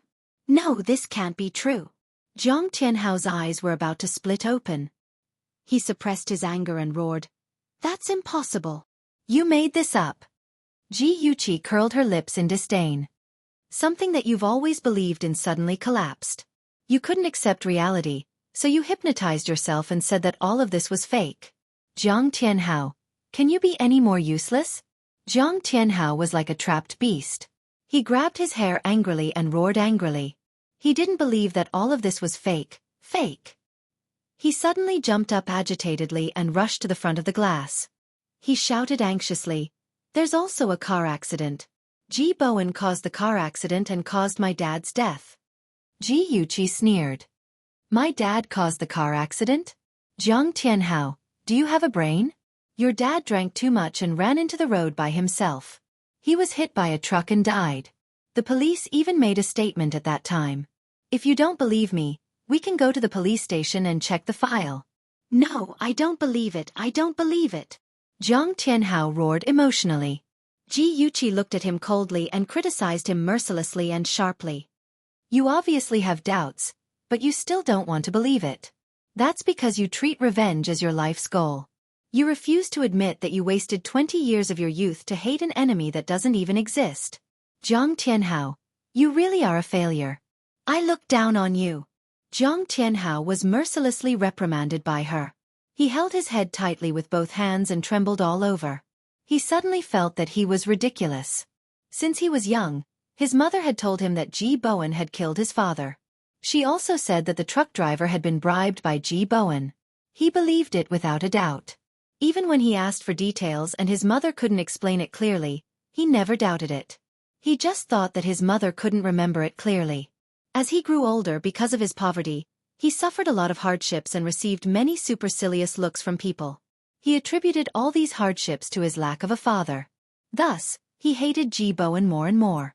He wanted to take revenge on the Ji family and take back his property. This became his motivation to live. He didn't dare to question it. He was afraid that if things weren't as he thought, then what would he rely on to survive? Step by step, he approached Ji Yuqi and Yi Zixu. In his countless acting sessions, he wore all kinds of masks until he forgot his original appearance. When he turned around, he found that he had gained nothing but scars all over his body. Even his one and only love had long been buried by his own hands. Hot tears flowed from the corners of his eyes. They fell onto his pants and quickly seeped into the fabric. After a long silence, he slowly raised his head. His deep-set eyes were red as he stared deeply at Ji Yuqi. Yuqi, have you ever loved me?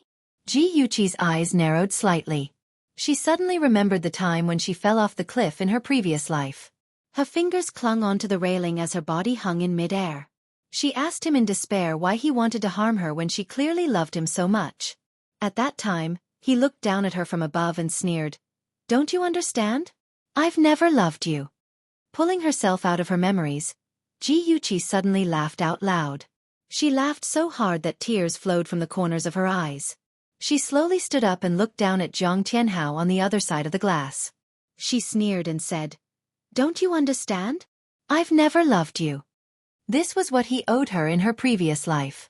In this life, she was finally returning it to him.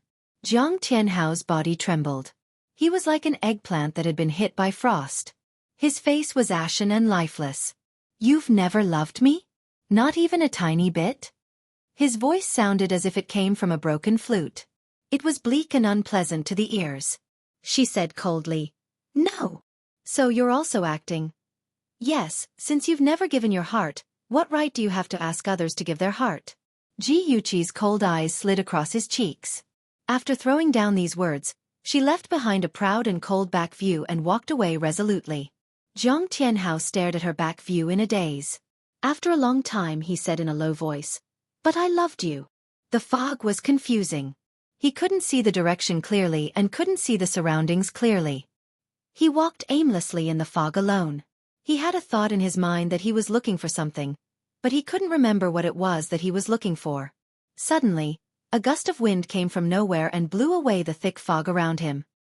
He stood there in a daze and found that he was standing beside a crystal-clear river. On the calm surface of the river, familiar scenes were reflected. On a cold winter day, he pushed her into the lake and rescued her with his own hands. Under the falling leaves, the girl smiled shyly. "Senior Tianhao, thank you for saving me from the lake." At the entrance of the ladies' room, the girl was drenched from head to toe. Her wet hair stuck to her pale face. She said in tears, "Senior, Gu Fifan and I are innocent. I don't know what happened at the ball. Please believe me." On her 21st birthday, she was almost molested by Chen Yifei. He saved her and let everyone see the embarrassing scene between them. From then on, he became her fiancé. At Zhu Zhu's birthday party, everyone saw her and Gu Fifan hugging each other with their clothes disheveled. She tried to explain herself, but no one was willing to listen. Madame Zhu scolded her for being shameless and chased her out of the party. He left with her and was very gentle. At that moment, her heart and eyes only had him. Ji Bowen was completely disappointed in her and allowed her to enter G Group. When she was 23, he found out that the eldest young master of Shin Group liked her. He was afraid that she would fall in love with someone else, so he listened to Yi Zisu's suggestion and ruined her. Without her beautiful face, would Shenja still like her? When she was 24, they got married and he was promoted to manager of G Group as he wished. That same year, he wanted to bribe Jean Mingyao and personally sent her to Jean Mingyao's bed. On the first anniversary of their wedding, she transferred 10% of her shares to him. He took over Ji Bowen's position as CEO, and Ji Bowen died in a car accident. On the second anniversary of their wedding, she had lost her value. He and Yi Zisu personally pushed her off the cliff. The moment she fell off the cliff, she screamed like a ghost, "Jiang Tianhao, I hate you. You adulterous couple. You'll die a horrible death." The images kept changing, real, fake, happy, painful. It was like an old movie that was spread out in front of his eyes. Finally, the calm river suddenly became turbulent. A violent storm swept him into the rolling waves, and a rapidly spinning whirlpool dragged him into the endless darkness. Jiang Tianhao woke up screaming. In the huge prison cell, there was only the sound of the television broadcasting the news. The news said that Ying City had welcomed a new leader, Lu Jianfeng. The host talked non-stop about Lu Jianfeng's past achievements. The prisoners sitting in front of the television complained impatiently, "Damn it, it looks like there's only this stupid news." The noisy voices and the voices in the dream kept mixing and separating. Jiang Tianhao held his head uneasily. He didn't know if this was reality or a dream. He didn't even know if he was living in reality or in a dream. Jiang Tianhao went crazy. He was like Xianglin's wife, pulling everyone in the prison cell and repeating the same sentence tirelessly. "I'm the CEO of G Group, I'm the CEO of G Group." F***CK, are you crazy? If you're the CEO of G Group, I'm the leader of Ying City. F***CK, crazy man, ignore him. A burly man kicked him away. He was sent flying to the corner of the wall. He curled up in the corner and kept muttering, "I'm the CEO of G Group, I'm the CEO of G Group." the prison hired a professional psychiatrist to examine Jiang Tianhao. In the end, it was confirmed that he had gone crazy. He was sent to a mental hospital to live out the rest of his life. After Lu Jianfeng recovered from his injuries, he received a transfer order. He was now the leader of Ying City. He took up the position alone and left his wife and son in Hanqing. Because his son, Lu Tianhao, was about to take the college entrance examination, in order not to affect his son's studies, he let him continue to study in his original school. His wife stayed in Hanqing to take care of him. He lived alone in the family building of the municipal compound. Chen Tingfang would visit him every 2 days to help him do the laundry and cook. She also bought vegetables and fruits to put in the fridge in case he needed them. Every time this happened, he would sit on the sofa and read the newspaper while Chen Tingfang would be busy in the kitchen. Occasionally, she would poke her head out to talk to him. He had an illusion that the two of them were husband and wife. Just as the word husband and wife appeared in his mind, he immediately pushed it back down. He looked away nervously, afraid that she would discover the secret he had hidden deep in his heart. "Cousin, my apron strap has loosened. Help me fasten it." Her smiling voice came from the kitchen. His heart suddenly contracted and he almost jumped up from the sofa. His fingers suddenly tightened around the newspaper. He took a deep breath and said slowly, "Wait, I'll be right there." She stood in front of the kitchen counter with an egg beater in her hand. She quickly stirred the eggs in the bowl. Under the soft light, her side profile was gentle and beautiful. He couldn't help but reach out and move closer to her white cheeks. She suddenly turned around and smiled. "Cousin, what are you waiting for? Hurry up and help me fasten my apron." His hand that was in mid-air stiffly changed its trajectory and slowly slid down to the strap of her apron. His fingers inadvertently touched her waist. Her body trembled and she giggled. "You're so annoying. You know that I'm ticklish." Her smile was like a flower. Her well-maintained skin was as bright as a prostitute's. He couldn't help but feel his throat tighten. His fingers clenched tightly and he slowly took a step back to put some distance between them. He said in a hoarse voice, "If there's nothing else, I'll go out first." He was afraid that if he stayed any longer, he wouldn't be able to resist pouncing on her. "Okay, you go out first. I'm going to start cooking now." Chen Tingfang didn't notice his strange behavior. She buried her head and beat the eggs. When his footsteps faded away, she suddenly thought of something. She looked up and called out, "Cousin?" "What?" He stopped and turned around to look at her. His dark eyes were like the sky before a storm. "I brought red wine over. It's in the fridge. Help me take it out." "Okay." Under the soft light, the mellow red wine, and the person sitting facing him, the atmosphere was very good. Unknowingly, Lu Jianfeng drank 2 glasses of wine. When he put down the glass, he found that Chen Tingfang was already drunk. Her cheeks were red and her eyes were blurred. She was half lying on the table, looking at the wine bottle and giggling. Lu Jianfeng's heart softened. He used his hand to tuck her hair behind her ear and said gently, "What are you thinking of that made you smile so happily? Come and see." Hongcha 866.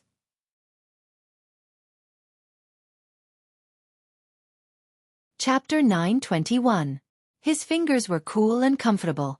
She rubbed her burning face against his fingers, and he quickly retracted his hand as though he had been electrocuted. His heartbeat quickened. She didn't seem to notice it. She narrowed her eyes and muttered, "We haven't drunk like this in a long time." "Yeah, it's been a long time." He stared at her, and his gaze gradually became heated. He said slowly, "Tingfang? HM?" She propped her head up and looked at him with a dazed gaze. "Nothing." His throat tightened, and he suddenly stood up. "I'm going to the washroom." He quickly walked into the washroom and splashed his face with cold water, trying to extinguish the fire in his heart. However, the water was like gasoline. Not only did it not extinguish the fire, but it also made it burn more fiercely. Her figure also became clearer in his mind. He suddenly turned on the shower head and drenched himself from head to toe with cold water. When he came out of the washroom, it was already 10 minutes later. Chen Tingfang was sprawled on the dining table, completely drunk. She was still mumbling something incoherently. He shook his head helplessly and dotingly. He shook her shoulders.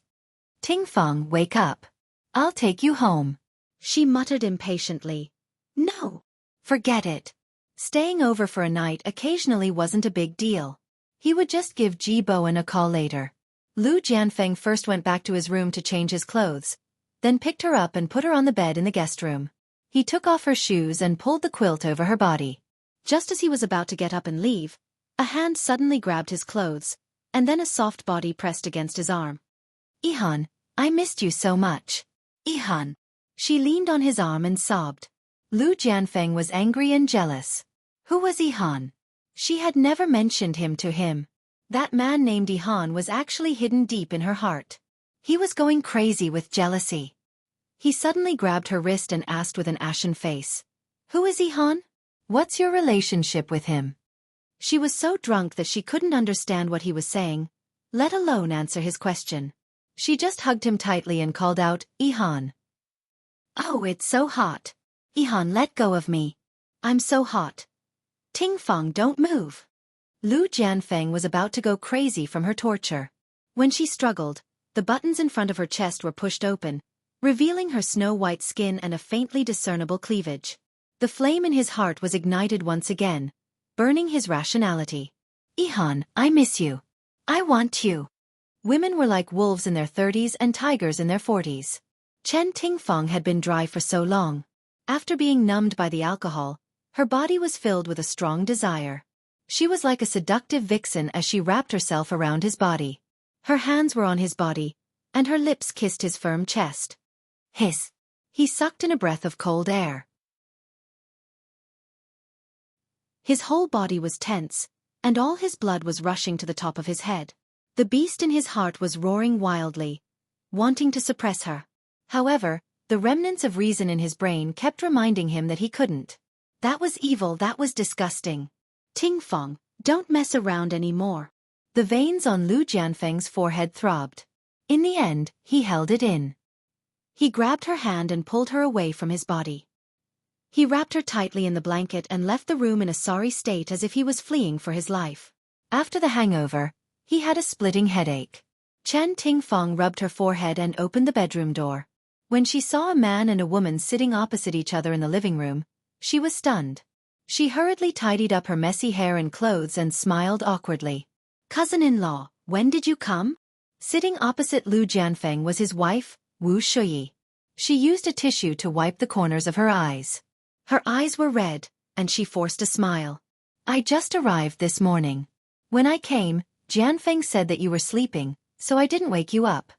Chen Tingfeng noticed that Wu Shuyi should have cried, and her cousin's expression was very ugly. The atmosphere between them was a little strange. She tactfully said, "I'm really sorry. I slept too late last night and accidentally woke up late. Cousin-in-law, take your time talking. I'll go wash up first." Wu Shuyi nodded. When she entered the bathroom, she turned her gaze and met Lu Jianfeng's eyes again. She said softly, "Jianfeng, what should we do about Tianhao?" "I'm so scared." She choked on her sobs and tears started to fall again. Lu Jianfeng's brows were tightly knitted. He said in a low voice, "Has it been diagnosed?" She nodded. "I've already asked a specialist to examine it. The diagnosis is acute leukemia. If he doesn't undergo special treatment, he only has half a year to live." At this point, she was already sobbing. She covered her mouth with her right hand and tried her best to control herself. The doctor said that a bone marrow transplant is the best treatment. However, in the bone marrow bank, they couldn't find a bone marrow match for Tianhao. This news was like a bolt from the blue to Lu Jianfeng. His son had been smart and healthy since he was young. How could he have acute leukemia? He really didn't want to believe it. However, the medical report was right in front of him. He had no choice but to believe it. He was silent for a long time. He reached out and put his arm around her shoulder. He said hoarsely, "Shuyi, you go back to Hanqing today and handle the procedures for Tianhao's suspension. I'll go back tomorrow and transfer Tianhao to Ying City's city hospital. Ying City is the provincial capital after all. The medical standards there are better than Hanqing. Moreover, it's easier for me to take care of you and your son." "Okay." Wu Shuyi leaned into his arms and cried softly. Chen Tingfeng stood at the bathroom door. The door was opened slightly and she happened to hear their conversation. Knowing that Lu Tianhao was seriously ill, she also felt terrible. She stood there for a long time until the crying stopped. Then, she pretended that she didn't know anything and walked out with a normal expression. "Cousin-in-law, it's rare for you to come to Ing City. Let's have lunch together." Wu Shuyi's eyes were still a little red, but her emotions had returned to normal. She smiled and said, "I still have something to do. I have to rush back to Hongqing this afternoon. We'll have plenty of chances to have lunch together in the future." Lu Jianfeng glanced at Chen Tingfang and said, "Shuyi, Tingfang is not an outsider. You don't have to hide Lil Hao's illness from her." Chen Tingfang pretended that she didn't know anything. She looked surprised and asked, "What's wrong with Lil Hao?" Wu Shuyi turned her head away. Her eyes were filled with tears again. Lu Jianfeng said slowly, "Lil Hao is sick. He has acute leukemia and needs a bone marrow transplant. I plan to transfer him to Ing City's People's Hospital." "Bone marrow transplant? Have you found a bone marrow match?" "Not yet. But I believe that we will find one. Lil Hao will be fine." "Yes, Lil Hao will be fine. Cousin-in-law, don't worry too much. Everything will be fine." Chen Tingfang sat beside Wu Shuyi and patted the back of her hand. "I hope so." During the prison visit, Chen Tingfang told Yi Zissou about Lu Tianhao's illness. Yi Zissou immediately suggested a blood test to see if her bone marrow was a match with Lu Tianhao's. After all, they were close relatives. Perhaps they could be a match. Soon, the prison approved her blood test. Lu Jianfeng, his wife, and Chen Tingfang were all looking forward to the test. They hoped that it would be a match. However, things didn't go according to their wishes. The test results showed that their bone marrow match was less than 5 points. This meant that the success rate of the surgery was very low. Lu Jianfeng didn't dare to let his son take the risk unless it was absolutely necessary. He thought that there would be a way to find a bone marrow match for his son. Wu Shuyi burst into tears. All her relatives and friends had done blood tests. Their bone marrow match with Lil Hao's bone marrow was less than 5%. Lil Hao was still so young. Was there really no hope? Yi Zissou was also very sad. After spending a few months in prison, she clearly understood the value of life. Lil Hao was still so young. She looked at the test report in her hand and sighed dejectedly. "It would be great if I could get my friends to do the test. Oh, and Uncle Ji and Yuqi. At least there's more hope." Chen Tingfang's eyes lit up. She suddenly remembered that Ji Bowen was very concerned about his family's health. Every May, he would organize a full body checkup for his family members. Even the servants of the Ji family had the right to a free checkup. If she persuaded him to do the checkup in advance, it should be fine. That night at dinner, Chen Tingfang said with a smile, "Bowen, I've been feeling tired lately. I plan to do a full body checkup. Ahan and Yuqi haven't had a checkup in a long time. When are you free? Let's go together." Ji Yuqi looked up at her and said slowly, "Auntie Chen, we used to have a checkup in May. This year, I plan to do it again." Ji Yunhan raised his hand. "I plan to do it in May too. 2 months in advance is nothing. Bowen, you should also have a checkup. During this period of time, your complexion is not very good." Ji Bowen glanced at her and wanted to say that his complexion was not good because too many things had happened at home. After thinking about it, he held back. He wiped the corner of his mouth with a napkin and said, "In that case, let's do the checkup in advance this year. Butler, make an appointment with the hospital. It's best if it's a day off." "Yes, master." Chen Tingfang was very happy that she had achieved her goal. She poured a bowl of soup for Ji Bowen and was very attentive. Ji Yuqi's brows furrowed, but they quickly relaxed. She used the spoon to slowly stir the hot soup in the bowl, trying to guess what she was up to again. What? Vice President Qing had gastric bleeding and was sent to the hospital? Ji Yuqi received a call from her secretary. She was so angry that her face turned green. She took Shenji's hand and walked quickly to the car. She suppressed her anger and said, "Aja, I'm going to the hospital to visit Qing Sang. That idiot Qing Sang actually had gastric bleeding because of her business partner. If she has a bad stomach, she should drink less. How could she be so honest?" Shenji opened the car door for her and said calmly, "Don't worry. She has always been in good health. It's just gastric bleeding. She won't die." Come and see. Song Shu 566.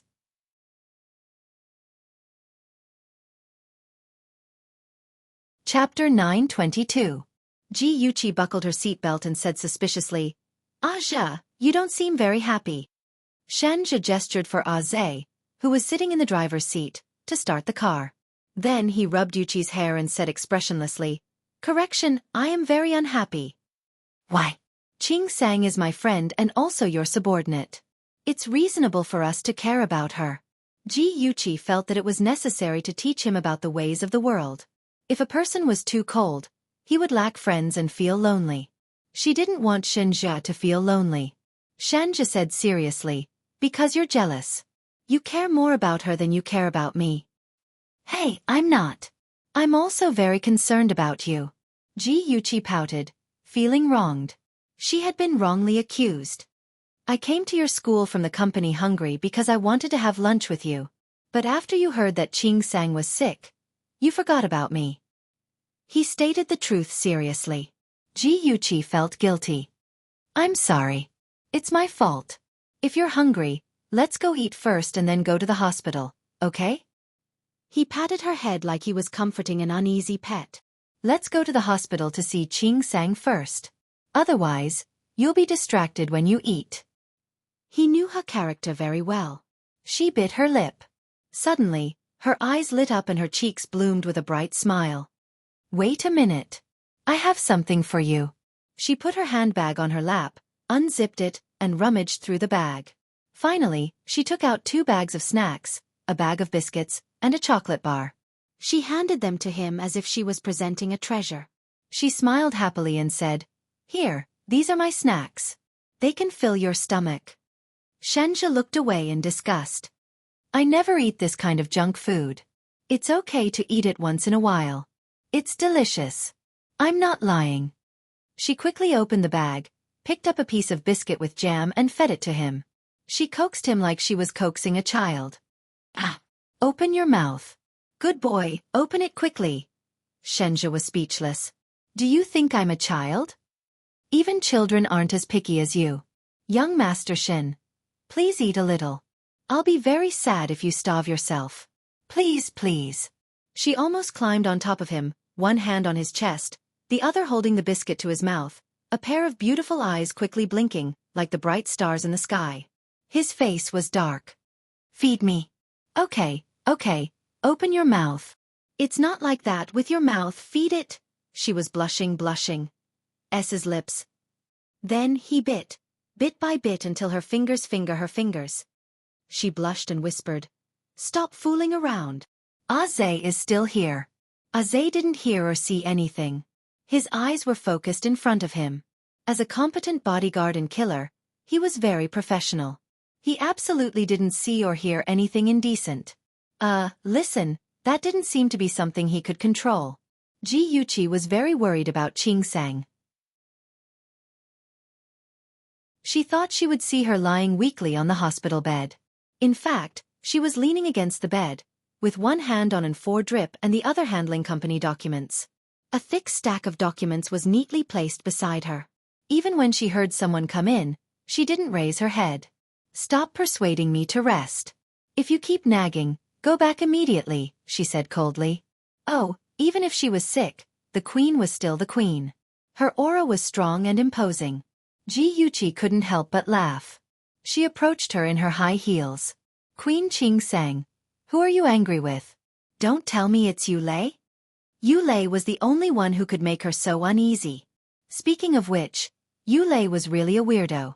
No matter how many times Qing Sang rejected him, he still pounced on her and wouldn't let her go. Speak of the devil. Yu Lei walked over with a lunchbox in his hand. He laughed heartily and said, What are you talking about? As a partner of Free Company, he knew Ji Yuqi, the boss behind the scenes. He also heard about her relationship with young Master Shin. So, he smiled and nodded at the two of them. Then, he turned his gaze to Qing Sang. Obviously, he wanted Qing Sang to answer his question. Qing Sang put down the documents in her hand and said coldly, I said if you disturb my work again, I'll throw you out. Ji Yuqi face-bombed. She couldn't bear to look at the queen's aura. Brother Yu Lei, hang in there. She thought Yulei would be frustrated. She didn't expect him to turn from a sunny guy to a loyal dog in the next second. His invisible tail wagged behind him, and he smiled cutely. Ah Sang, you're the most charming when you're working. But if you don't eat, you won't have the energy to work. So, put your work aside and eat first. We have your favorite vegetable porridge today. Ji Yuqi widened her eyes. She learned something today. Qing Sang pushed away his hand that was about to help her. She said coldly, "Don't touch me." Ah Sang, don't misunderstand. I just want to help you. Go away. Don't give me that despicable look. Ah Sang, don't you think I'm cute like this? I've been practicing in front of the mirror for a week. Cute? Please don't insult the word cute. Ah Sang, you're so heartless. Sob sob sob. The two people in the room bickered as if there was no one else around. Ji Yuqi felt that she was particularly unnecessary. Shenja stood beside her and said in a low voice, "See? She's doing very well. You can rest assured now." "Yeah, as long as Qing Sang is fine. Let's go. Don't disturb them." Ji Yuqi smiled wickedly and secretly held Shenja's hand. They had already walked to the door when Qing Sang suddenly said, Boss, thank you for coming to see me." "I'm fine." Ji Yuqi didn't expect Qing Sang to thank them personally. She raised her eyebrows and smiled. She turned her head and teased, "With Yulei taking care of you, we can rest assured. Rest well. You can rest for as long as you want." Qing Song's face darkened. "Don't put me together with him." Yulei beamed. "Thank you, Miss Ji. Ah Sang will go back to work when she recovers." Qing Sang glared at him. "Hey, if you don't speak, no one will think you're mute." What did he mean by Ah Sang? She was her. It had nothing to do with him. Ji Yuqi laughed loudly. They really were a pair of quarrelsome lovers. "I can see that Yulei really likes Qing Sang. Unfortunately, Qing Sang doesn't like him," Ji Yuqi said softly to Shenja in the corridor with their fingers interlocked. Shenja held her hand tightly. "It's not that Qing Sang doesn't have feelings for Yulei. It's just that she's used to being cold and doesn't know how to get along with others. Just like when he first fell in love with her, he was a little flustered and a little helpless. He didn't know how to like someone." Ji Yuqi looked up at him and smiled. "I really hope they can be happy together." Maybe they will. As long as Yulei continued to pester her, Qing Sang would be captured by him sooner or later. After entering the elevator, Ji Yuqi saw the door of the office closest to the elevator open. A tall and straight man walked out holding a little girl's hand. Behind them was a doctor in a white coat. The man put on his sunglasses and nodded at the doctor. "Dr. Han, thank you for your hard work." "You're welcome. This is what I should do. Please take care." The elevator door closed slowly, blocking Ji Yuqi's line of sight. She narrowed her eyes slightly, and the corners of her lips curved into a cold smile. It was Lu Jianfeng. What was he doing at the hospital? A black car stopped by the side of the road. Lu Jianfeng, dressed in a black suit, held the little girl's hand and walked to the front of the car. When he opened the door, the little girl looked up and said with anticipation, "Uncle, I'm very obedient today. Can I go to the amusement park to play?" Lu Jianfeng bent down and picked her up. A faint smile appeared on his face. "Uncle is not free today. Next time." "Oh." Although it was a pity, the little girl nodded obediently and said sweetly, "As long as I can see Uncle every day, even if I don't go to the amusement park, I'll be very happy." "Good girl." He kissed her on the cheek, put her in the passenger seat and buckled her seatbelt. Ji Yuqi sat in Shenja's car and watched the car in front of her drive away. She frowned slightly. That little girl looked at most 8 years old. What was her relationship with Lu Jianfeng? Why did he bring her to the hospital? Shenja glanced at the disappearing car. "If you're curious, let Liang Yu check it out." Okay." On Saturday, Ji Bowen took the whole family to the hospital for a physical examination. The doctor at the reception was an old acquaintance of the Ji family. He chatted and laughed and easily completed the full-body examination. 3 days later, the hospital sent the medical report to the Ji family. Chen Tingfang had told the housekeeper to send the medical report to her as soon as he received it, so she was the first to open the envelope. There was a thick stack of medical reports inside. She looked through them carefully and finally found a different one. It was a bone marrow match analysis. The list showed that the bone marrow of everyone in the Ji family was compatible with Lu Tianhao's bone marrow. The highest match was Ji Yunhan, as high as 80%. Chen Tingfeng's eyes shone with ecstasy. Her fingers trembled as she held the thin piece of paper. After a minute, she suppressed the excitement in her heart and quickly put everyone's medical reports into an envelope.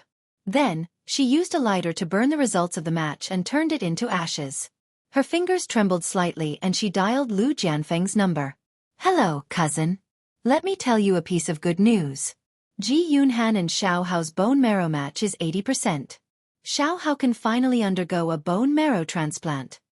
Lu Jianfeng was also very excited. His knuckles turned white as he held the phone.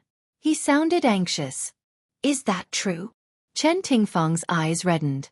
She nodded and said, "It's true, cousin. Hurry up and tell cousin-in-law and Xiao Hao this good news." "Tingfeng, thank you. Thank you for everything you've done." His voice was low and full of gratitude. "Cousin, you don't have to be so polite. We're family." After ending the call, Chen Tingfeng let out a long sigh of relief. Previously, she had discussed with her cousin and bribed the person in charge of the medical report to do a HLA test on everyone in the Ji family. The results showed that Ji Yunhan and Xiao Hao's bone marrow match was the highest. Now, the most important thing was how to persuade Ji Yunhan to donate his bone marrow. When Chen Tingfeng thought of this problem, her head started to hurt. Previously, she had shed all pretense of cordiality with Ji Yuqi and her brother, and had done many things to hurt them. Now that she wanted to ask Ji Yunhan for help, she was afraid that they wouldn't agree. She thought about it and finally decided to test it out first. That night, after dinner, Chen Tingfeng took out the medical report and handed it to everyone one by one. After confirming that everyone was healthy, she let out a sigh of relief and sighed. "I saw the news this afternoon. It said that a young man had acute leukemia and needed a bone marrow transplant. His parents and brother had their bone marrow matched and the results showed that the two brothers were a high match. At first, the young man's brother was willing to give him a bone marrow transplant, but later, his brother chickened out and the doctor had no choice but to transplant his father's bone marrow to him. In the end, the bone marrow transplant failed and the young man had a very serious rejection reaction. He died in less than 2 months. Ji Bowen had seen the fickleness of human nature and sighed. In today's society, the relationship between siblings is very thin. Ji Yunhan raised his eyebrows and said with a smile, "Dad, you don't have to use this matter to educate Sis and me. We definitely won't be like that pair of brothers. If Sis needs it, let alone bone marrow, even if it's my cornea or kidney, I will donate it to her without hesitation. I think it's the same for you, sister. Am I right, sister?" Ji Yuqi slapped him on the head. "Bah! Children's words carry no harm. Hurry up and spit out your saliva." Ji Yunhan smiled mischievously and did not look serious. "What are you afraid of? I'm just saying. It's not like you'll really get sick. Don't be so afraid." Chen Tingfeng coughed and teased. "Ahan, if your sis Zissou has leukemia, are you willing to donate your bone marrow to her?" Ji Yunhan muttered softly, "I don't care if she dies." "Yi Zissou? Are you kidding me? That black-hearted bad woman. It's better if she dies. I can't be bothered with her." Ji Bowen's expression changed. Chen Tingfeng smiled awkwardly. "What if it's a stranger? Will you donate it?" Ji Yunhan glanced at her lazily. "Auntie Chen, in this world, the only people who can make me do anything are my family members who are related to me by blood. As for the others, it depends on my mood. If I'm in a bad mood, why should I help them? I'm not close to them." His tone was lazy and extremely infuriating. Especially the words connected by blood, they were especially grating. Awesome novel, Song Shu 566.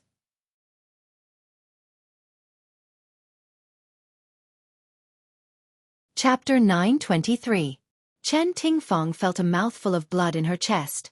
She was so frustrated that she could die. After a while, she squeezed out a few words from between her teeth. "Really? Haha." Ji Bowen's expression became serious. He said slowly, "Ahan, your feelings for your family are very good.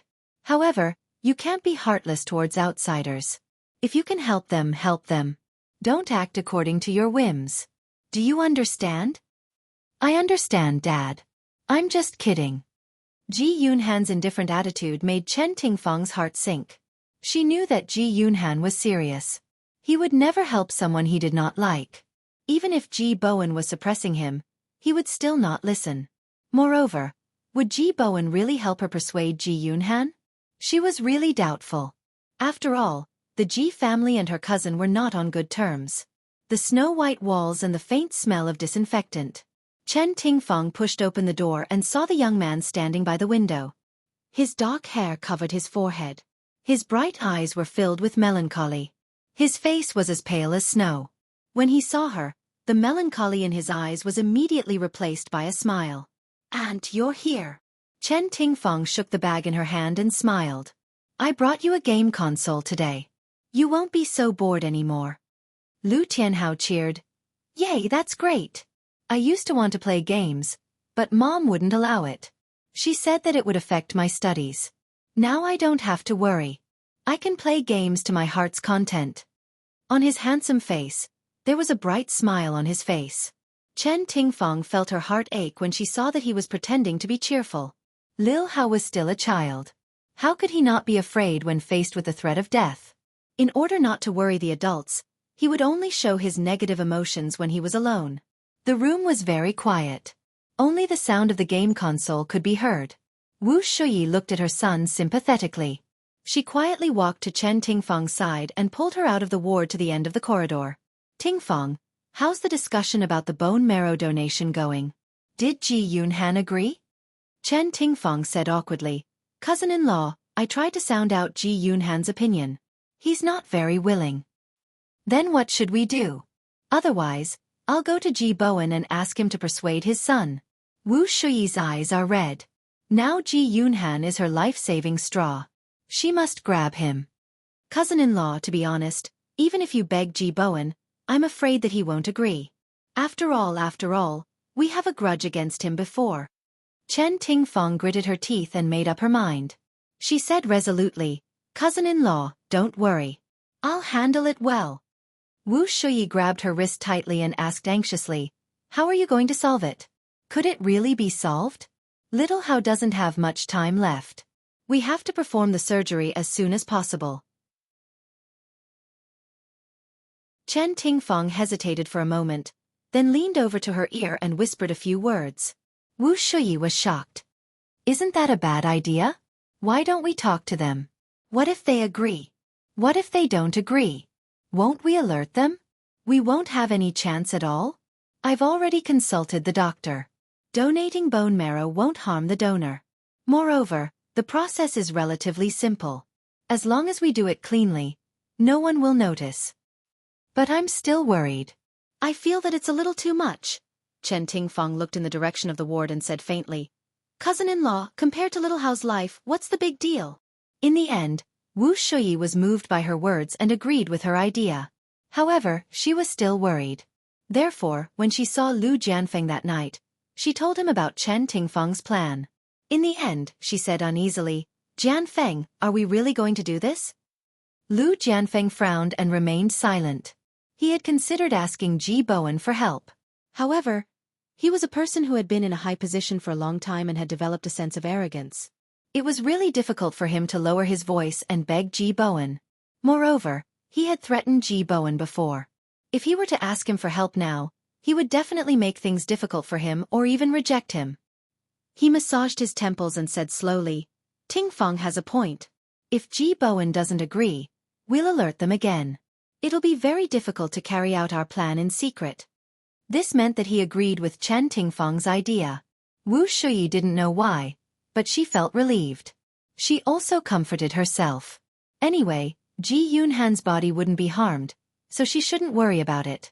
After class, Ji Yunhan was about to go to the cafeteria for lunch with his classmates when his phone suddenly rang. It was an unfamiliar number. He pressed the answer button and a middle-aged man's deep voice came from the other end of the line. "Hello, is this Ji Yunhan?" "Yes, I am. Who is this?" "I'm Dr. Zhang from Second Hospital. Have you received the medical examination report that was sent to your house last time?" "Yes, I have. Is there a problem? Ji Yoonhan looked up and gestured to his classmates who were urging him to wait. It's like this. We accidentally mixed up your blood sample with that of another examiner. Please come to the hospital today and have it rechecked. Ji Yoonhan frowned. How could this be? You guys are too reckless. Dr. Zhang apologized again in a good-natured manner. Ji Yoonhan had no choice but to say reluctantly, I still have class today. How about tomorrow? All right then. 10 o'clock tomorrow morning in room 304 of Building 1. Please look for Dr. Zhang when you arrive. Ji Yoonhan was speechless. What kind of lousy hospital was this? How could they mix up a blood sample? He shook his head and temporarily put the matter to the back of his mind. Then, he moved closer to his deskmate, patted him on the shoulder with a smile, and went to have lunch with him. The next day was Saturday. Ji Yoonhan was about to leave after lunch when Ji Yuchi stopped him and asked casually, Ahan, are you going out? Where are you going? Ji Yoonhan had a bitter expression on his face.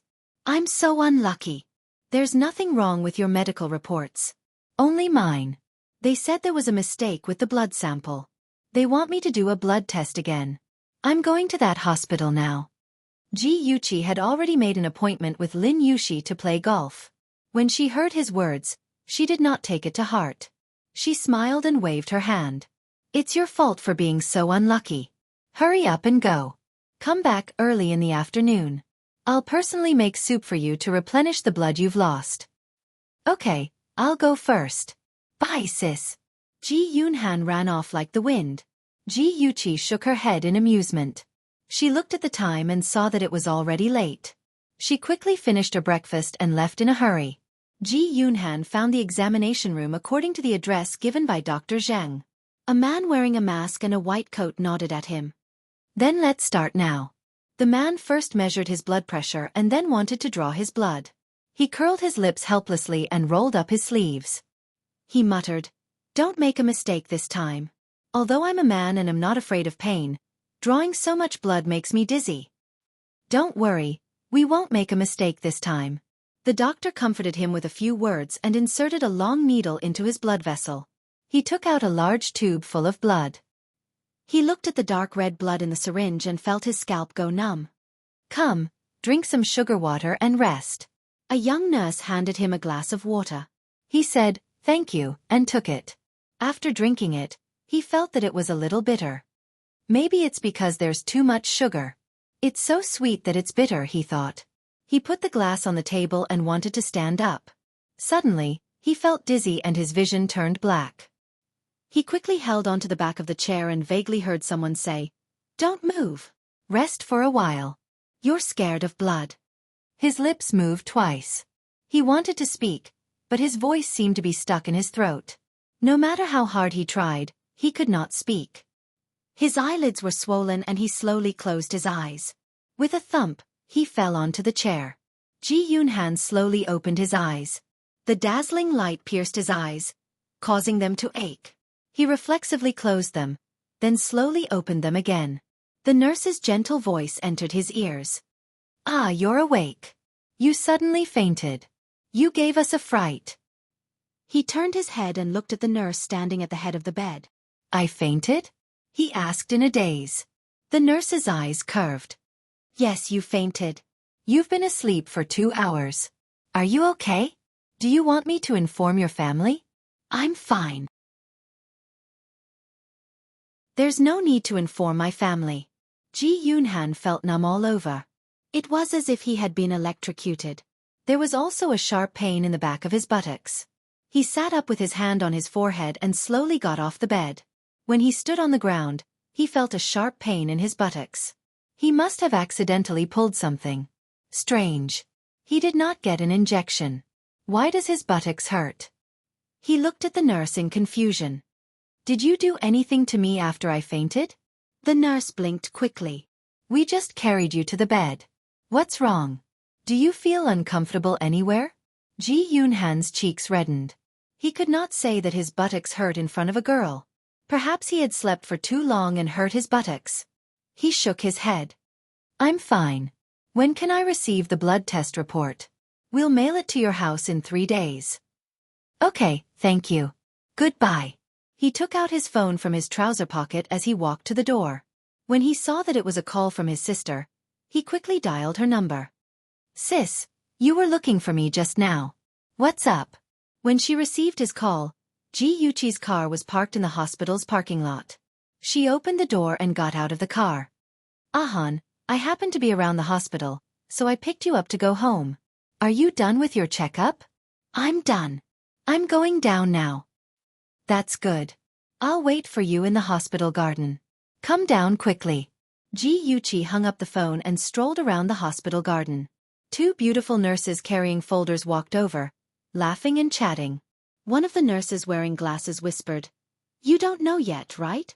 The leader with the surname Liu has transferred his son to our hospital." You're talking about Liu Jianfeng? Oh my god, what illness does his son have? Why haven't I heard about it in the news? Are you dumb? Who is Liu Jianfeng? He definitely has to keep it a secret.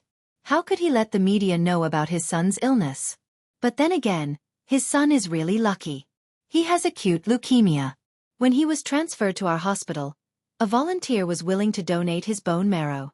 I heard that the bone marrow transplant operation will be carried out today. TSK. TSK. That volunteer, don't tell me he's aiming for their power.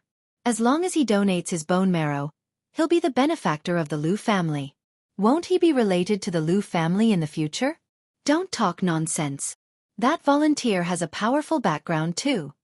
The nurse wearing glasses leaned over and whispered a few words in her companion's ear. Her companion immediately screamed. What? The donor is from the Ji family? Shoo, lower your voice. Are you trying to kill me? This is a secret. You can't tell anyone. Remember, don't tell anyone. I know. Don't worry. I'm very tight-lipped. The voices of the two nurses gradually faded away. Ji Yuchi flashed out from behind the tree. Her face was extremely gloomy. Different images kept appearing in her mind. Ahan, if your sister Zissou has leukemia, are you willing to donate your bone marrow to her? What if it's a stranger? Will you donate? I'm so unlucky. Your medical reports are all fine except mine. They said that the blood sample was wrong and asked me to do a blood test again. What? The donor is from the Ji family? Several voices echoed in her ears, and different scenes lingered in her mind. Ji Yuchi's expression became more and more unsightly, and the light of hatred burst forth from her pitch-black eyes. She clenched her fists tightly, and a cold aura emanated from her body, causing those who approached her to shiver uncontrollably. When Ji Yunhan found her, he was frightened by her vicious gaze. He quickened his pace and walked in front of her. Concerned, he asked, "Sister, what's wrong? Are you okay?" Ji Yuchi suddenly turned to look at him. Her eyes were incomparably complicated. There was regret, annoyance, and fear. He touched his nose inexplicably. "Sister, what's wrong with you? Did my future brother-in-law make you angry?" She suddenly hugged him. Her arms tightly clasped on his back. Her voice was mixed with pain. "I'm sorry, Ahun. I was too careless." "Sister." She didn't say anything. After a long time, she slowly let go of him. She stared into his eyes with a serious expression. "Ahun, did anything strange happen during your checkup?" Ji Yunhan scratched his head and smiled. "Yes, I seem to have a phobia of blood. At that time, the nurse Miss handed me a cup of sugar water. I didn't expect that after drinking it, I still fainted. According to her, I lay down for more than 2 hours." "Sugar water? Fainted?" Ji Yuchi's gaze turned cold. She said in a deep voice, "Other than that, do you feel uncomfortable anywhere?" At Shinwu 799.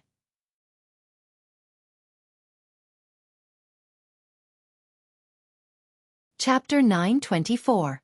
Cough, cough. Above my butt, below my lower back, it hurts a little. Ji Yunhan did not want to talk about such a shameful place, but when he saw his sister's serious expression, he unknowingly told the truth. Ji Yuchi had once watched a television program that explained the knowledge of bone marrow transplants. She knew that the location of the bone marrow extraction was where Ahan felt the pain in his ilium. Chen Tingfeng, Liu Jianfeng, those two bastards. How dare they treat Ahan like this? They used such a despicable method to drug Han and steal his bone marrow. If Lu Tianhao did not need bone marrow, but a liver, a kidney, or a heart, would those two bastards also remove Han's internal organs without hesitation? Ji Yuqi exploded like a volcano. She clenched her fists and roared, "Damn it, Chen Tingfang Lu Jianfeng, they went too far." "Sister, what are you talking about?" Ji Yunhan was confused. She suddenly grabbed his hand and dragged him to the hospital. She said angrily, "Come with me." "Which doctor did the examination for you? Tell me." "Hey, sister, don't drag me. I'll walk by myself." "What's going on? You have to tell me clearly." Ji Yuqi did not answer. She clenched her teeth tightly.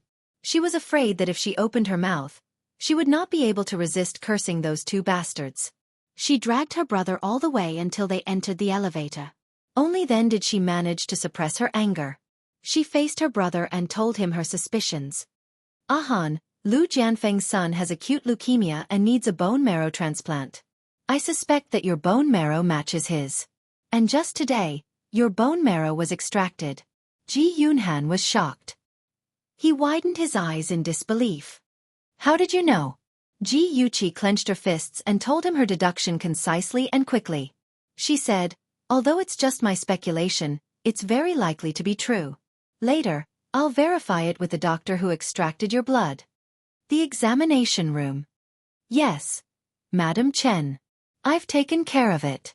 Don't worry, I'll keep it a secret." Dr. Zhang stood facing the window and spoke to the person on the other end of the phone. Suddenly, with a bang sound, the door was pushed open heavily. He turned his head in surprise and saw the two people walking in through the door. His expression changed immediately, and he quickly said to the person on the other end of the phone, "I have an accident here. I'll hang up first." Dr. Zhang glanced guiltily at the expressionless Ji Yunhan before shifting his gaze to the equally expressionless Ji Yuqi. He gripped his phone tightly and tried to maintain a calm smile on his face. "Is there anything I can help you with? You're the Dr. Zhang who drew my brother's blood, right? I have a question for you." Ji Yuqi coldly stared into his eyes, as if she wanted to see through his eyes and see through his internal organs. Dr. Zhang broke out in cold sweat. "I don't dare to ask." "What's the question, Miss Ji? Please ask." Ji Yuqi looked at him coldly and said sternly, "Let me ask you, who gave you permission to extract my brother's bone marrow without permission? Who gave you the right to do so?" Cold sweat broke out on his forehead, but his expression was calm. "Miss Ji, what do you mean by that? I've never extracted your brother's bone marrow." Ji Yuqi said sternly, "Good, very good. It doesn't matter if you don't admit it. My brother's iliac bone must still have a needle hole. We can find evidence of your crime through an X-ray examination." Then, she turned to Ji Yunhan. "Han, let's do the examination now. I want those who stole your bone marrow without your permission to pay the price." "Miss Ji, please wait." Dr. Zhang rushed forward and blocked their way. He said anxiously and painfully, "I admit that I did extract Ji Yunhan's bone marrow, but Madam Chen told me that Ji Yunhan agreed to donate his bone marrow, so I..." Ji Yuqi said sternly, "Did Chen Tingfang really say that?" Dr. Zhang quickly explained, "Yes, she said that Ji Yunhan agreed to donate his bone marrow, but Mr. Ji Bowen didn't know about it. Therefore, she wanted me to collect the bone marrow this way to prevent Mr. Ji Bowen from finding out. Don't you know that Han is only 17 years old? He's still a minor. Even if he made the decision to donate, he would need his guardian's approval. How dare you say that you want to hide it from my father? What kind of doctor are you? It's a disgrace that your hospital has a doctor who doesn't care about professional ethics like you." Ji Yuqi was truly furious. She glared fiercely at him, each question louder than the last, making him unable to show his face. His face alternated between red and white, and he opened his mouth, unable to say a single word for a long time. She snorted and mocked. "Chen Tingfang must have given you a lot of benefits. Also, our dear and respectable leader Lu Jianfeng must have given you benefits too. Am I right, Zheng? Doctor. Give birth." The heavy emphasis on the word doctor was like a heavy hammer that hammered Dr. Zheng's conscience. He had indeed received a lot of benefits, but the benefits had blinded him and made him forget his duty to save lives and heal the wounded. He hung his head in guilt. "I'm sorry, Miss Ji. Young Master Ji. I know I'm wrong. Please give me another chance. This job is really important to me. If news of him stealing the bone marrow spread, he would definitely be kicked out of the hospital. His reputation would be tainted and no other hospital would hire him. Ji Yuqi's eyes darkened. She slowly raised the corners of her lips and smiled brightly. Okay, I agree to let you go, but you have to promise me one thing. Dr. Zhang hurriedly said, Okay, I'll agree even if it's 100 times. Ji Yuqi snorted. I don't need 100. My condition is simple. Don't tell Chen Tingfang and Lu Jianfeng what we know. Just tell them that everything went smoothly and no one found out about you stealing the bone marrow. Okay, I understand. I'll do as you say. On the way home, the atmosphere was heavy. Ji Yuqi held the steering wheel tightly with both hands and looked straight ahead.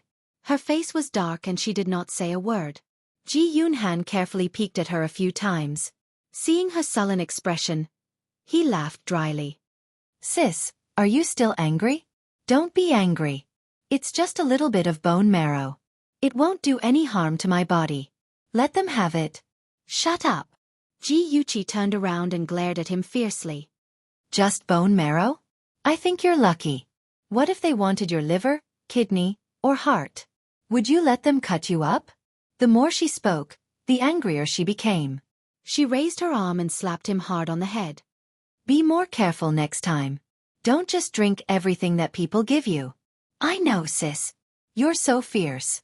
My butt still hurts. He covered his head pitifully like a harmless little bunny.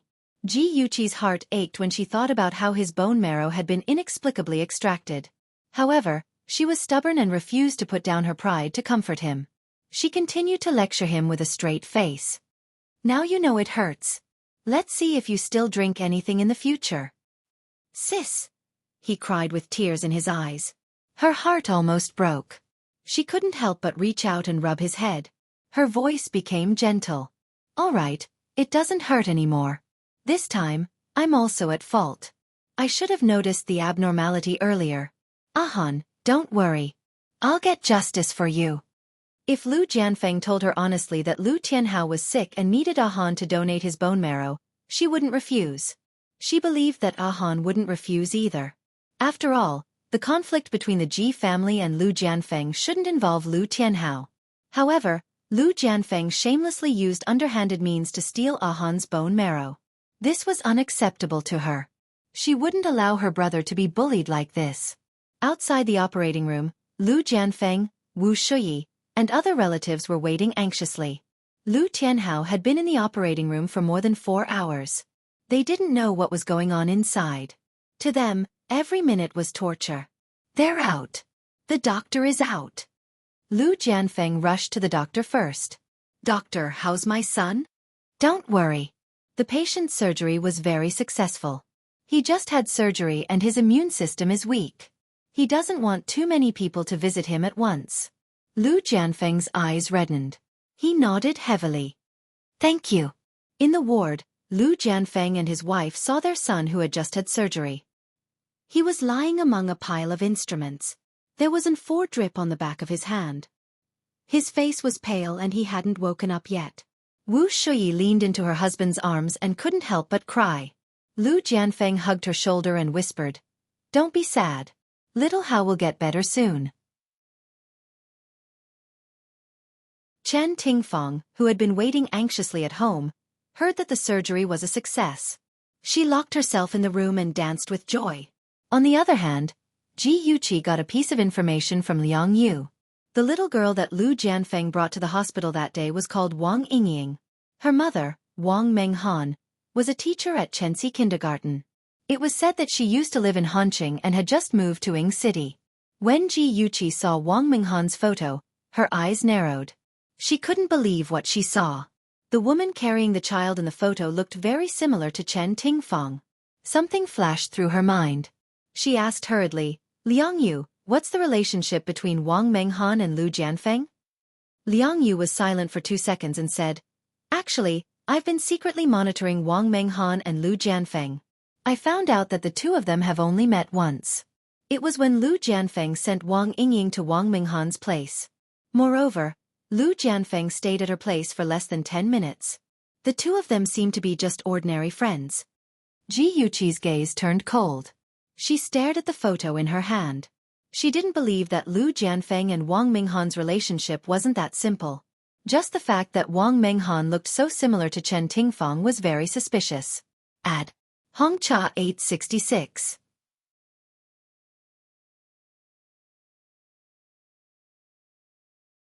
Chapter 925. She kept thinking back to the times when Lu Jianfeng and Chen Tingfang interacted. She realized that whether it was in her previous life or this life, Lu Jianfeng was infinitely tolerant and caring towards Chen Tingfang. Sometimes, his care and concern even made people feel that it was a bit excessive. Between the two of them, was it really just a pure relationship of cousins? Perhaps it was because she had seen too much of the filth of the world. But Ji Yuqi's thoughts were no longer that of a young lady who didn't know the ways of the world.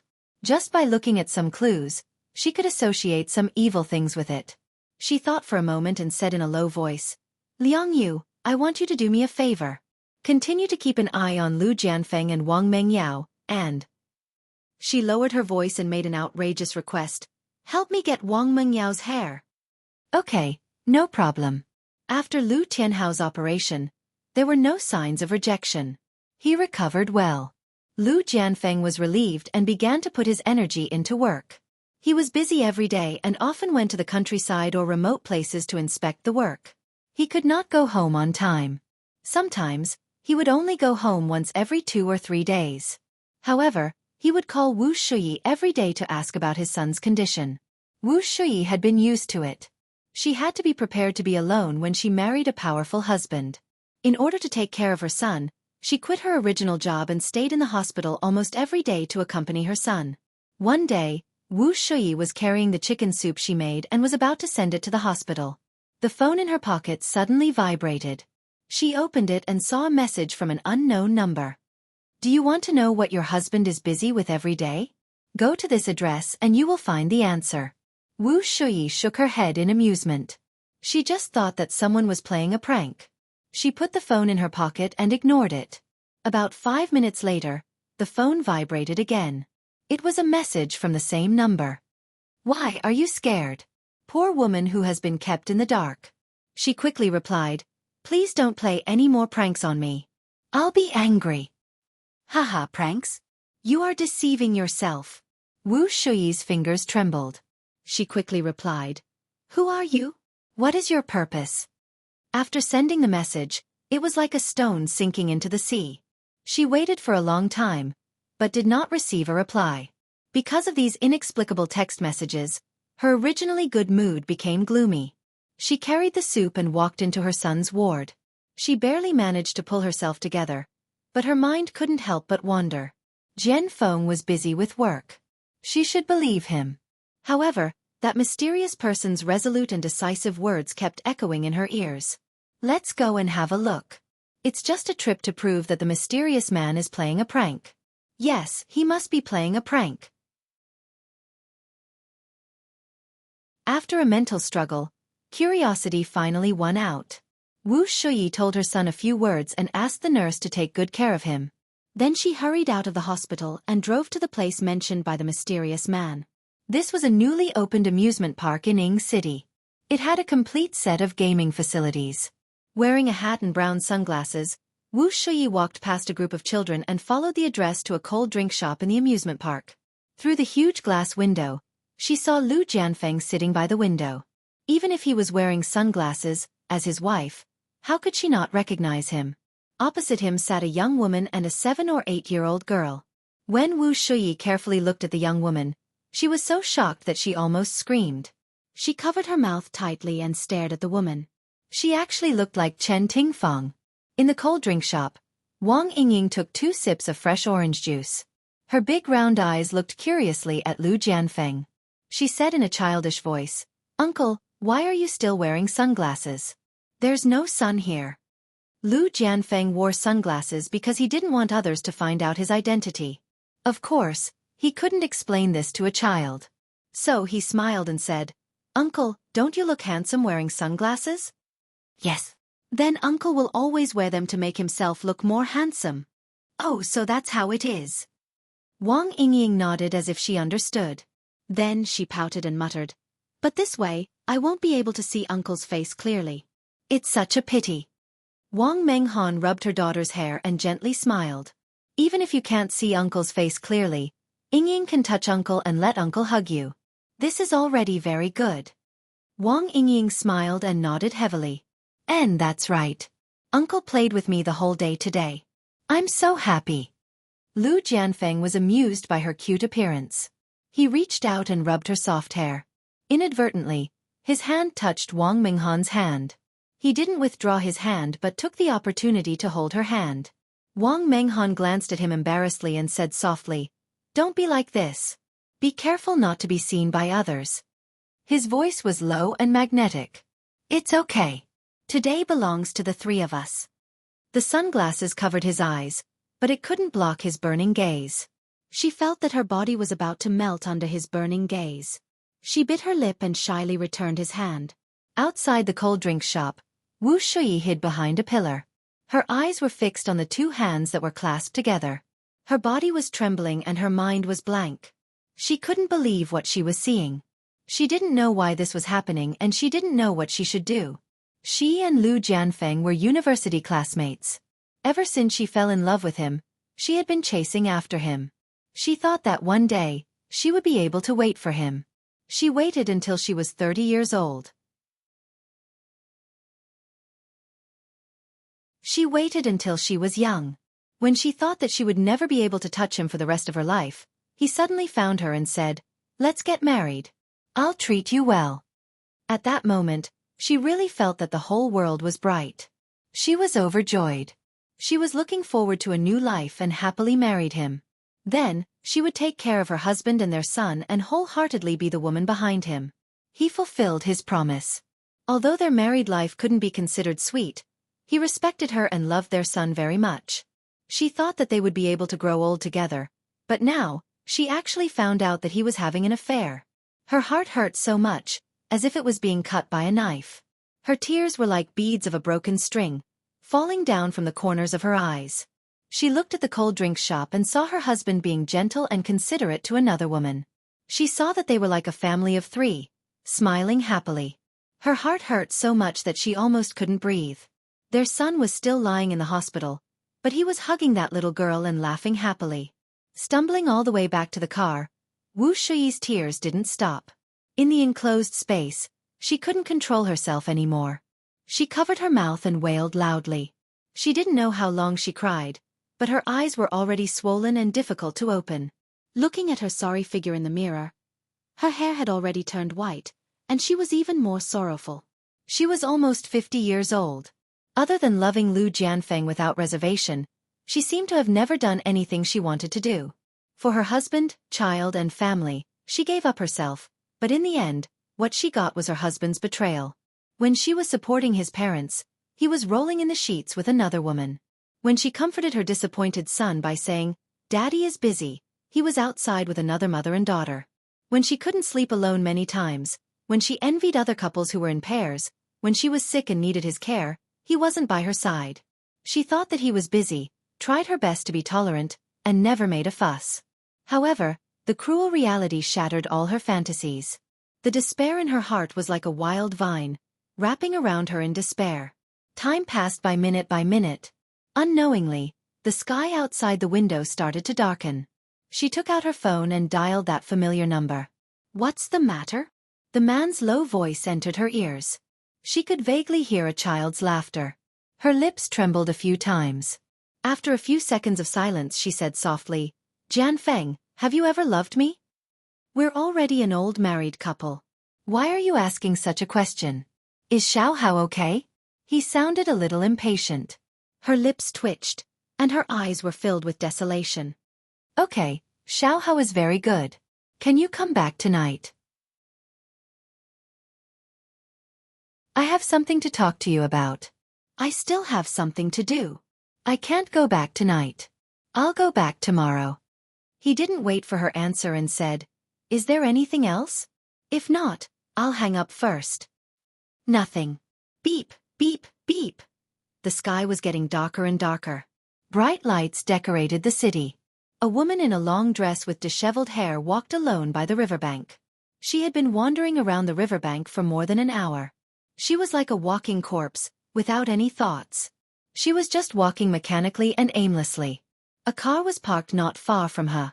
Ji Yuqi sat in the driver's seat, holding a pair of binoculars and staring from afar. She had sent that text message to let Wu Shuyi know about Lu Jianfeng's affair. She didn't want to force Wu Shuyi into a dead end. Therefore, she had been following behind Wu Shuyi to prevent her from taking her own life. After waiting for more than 10 minutes, Wu Shuyi finally left the riverbank and returned to the car. After she started the car, Ji Yuqi quickly followed. Wu Shuyi drove to the hospital to visit her son. Just as she opened the door to the ward, her son immediately looked up and said unhappily, "Mom, where did you go this afternoon? I called your phone, but it was turned off. I was so worried about you." She walked to his side, hugged him with both hands, and said softly, "Xiaohao, don't worry. Mom will be fine. Even if it's for you, Mom will be fine." "Mom, you're so strange today. Are you hiding something from me?" Awesome novel, Xinwu 799.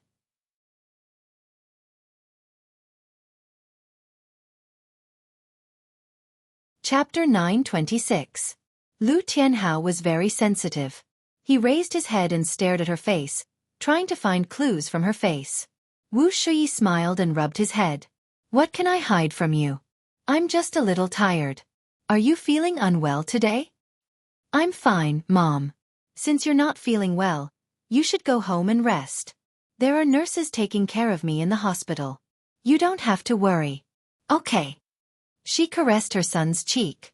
Her son and her husband looked alike. Looking at him was like looking at her husband when he was young.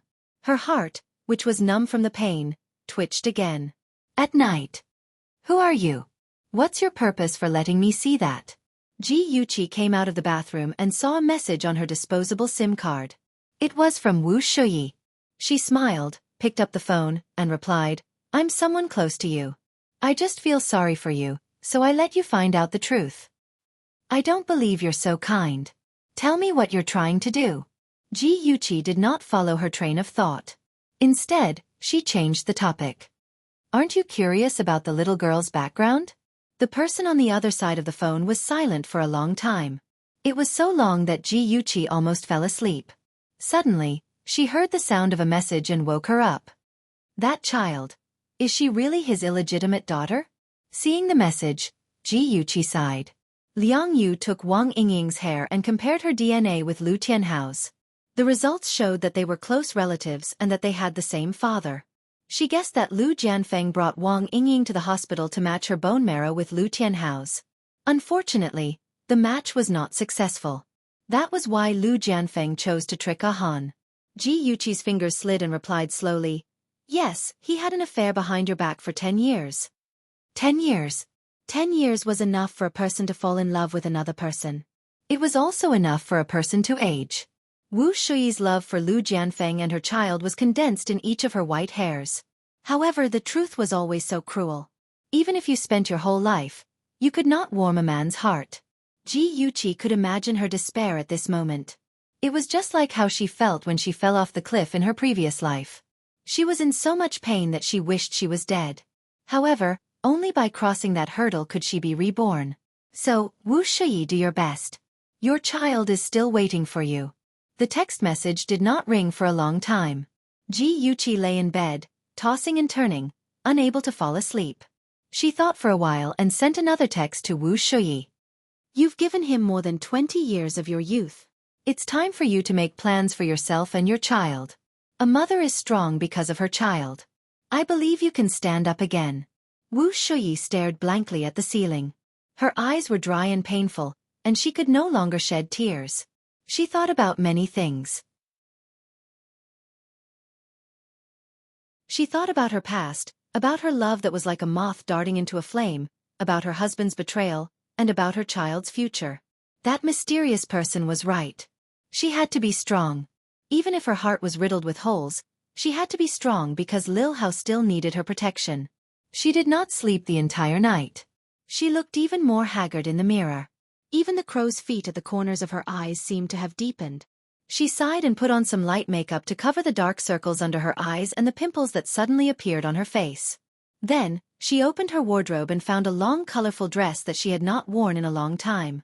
Finally, she tied up her long hair. At last, she did not look so lifeless. Lu Jianfeng came back. Wu Shuyi's gaze slowly slid across his face and finally landed on him. He had changed his clothes. The clothes he was wearing now were not the ones she bought for him. It seemed that he had stayed over at that woman's place last night. He came home wearing different clothes. This kind of thing had happened before, but she trusted him too much and never suspected it. The corner of her lips stiffened. She lowered her head and said softly, "You're back. Have you had breakfast?" "I've eaten.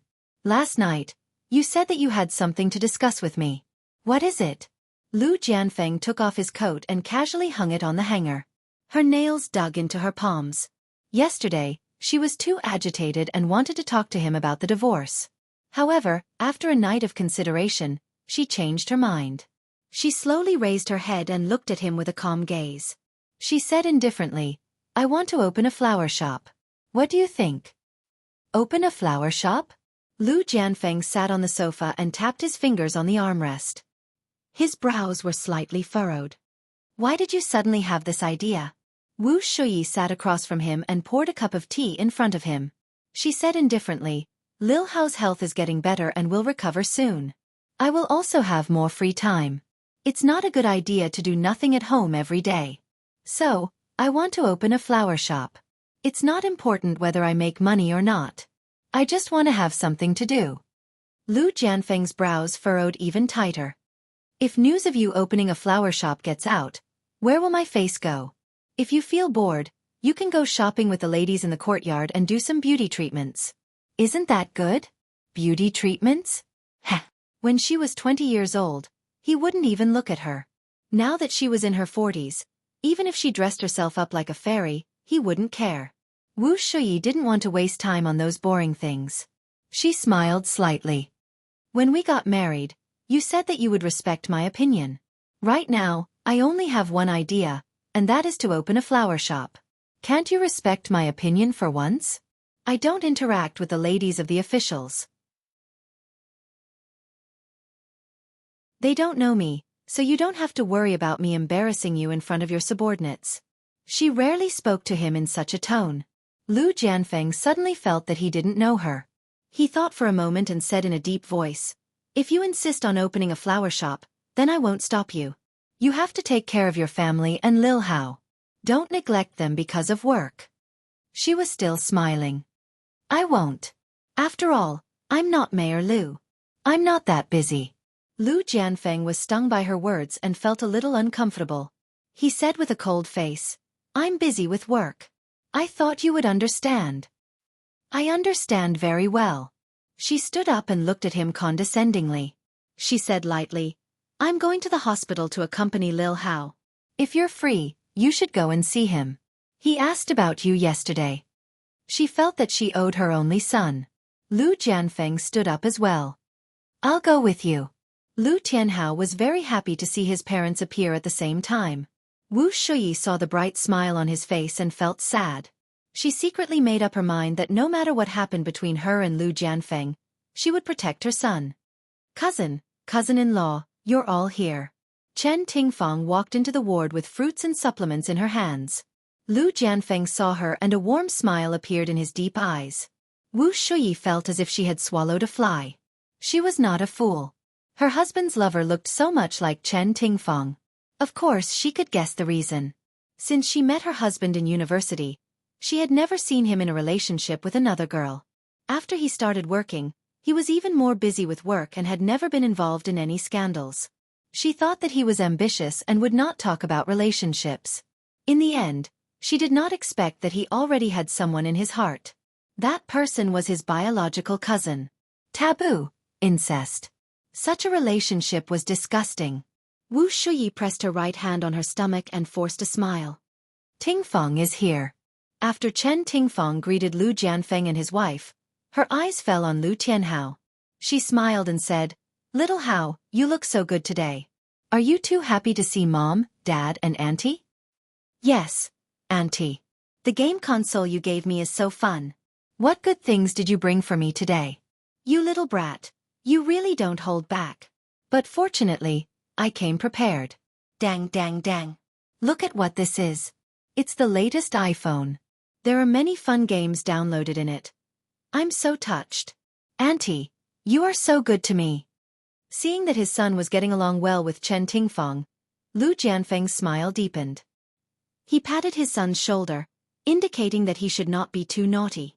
Wu Shuyi felt even more uncomfortable. She took the fruit plate and said that she was going to wash the fruits. She hurriedly left the strange scene. In the following days, Wu Shuyi's attitude towards Chen Tingfeng slowly changed. She was not as intimate as before, only polite and distant. However, no one except herself noticed. With her efforts, the flower shop opened for business. She recruited 2 young girls to manage the flower shop, and she became the boss behind the scenes. With the flower shop on the right track, she gradually focused all her attention on her career and her son. As for her husband, he was just a decoration. She did not care what he did, as long as he did not make a scene in front of her. Ji Yuqi secretly observed for a long time. Seeing that Wu Shuyi had walked out of the pain of her husband's affair, she decided to start the second step of her plan. She laid on Shenji's chest, fiddling with a large stack of photos in her hand. She planned to pick out a few to send to Lu Jianfeng's mistress, Wang Menghan. Shenji put the report in his hand on the coffee table, pinched her nose, and chuckled. Why do you have to go through so much trouble? Just send the photos to the TV station and let Lu Jianfeng lose face in front of the whole city. Isn't that good? Ji Yuqi pretended to be mature and sighed. Although I hate scumbags and mistresses and really want to teach them a lesson, the first wife is innocent after all. Before Wu Shuyi is mentally prepared, if we rashly spread the news of Lu Jianfeng's infidelity to the whole city, what if she can't figure it out and walks into a dead end? Although I've waited for a long time and wasted a lot of time, I think it's worth it. At the very least, there was one less pitiful wife in the world who was heartbroken because of her husband's affair. My Chi-Chi, you're so kind. Shenja bent down and kissed her hair. She found it funny. I'm not kind, not at all, because I'm about to deal with scumbags and mistresses. Awesome novel, Song Shu 566.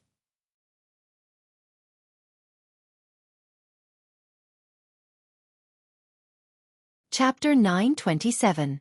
Although the child of the mistress was innocent, this would not stop her from taking action.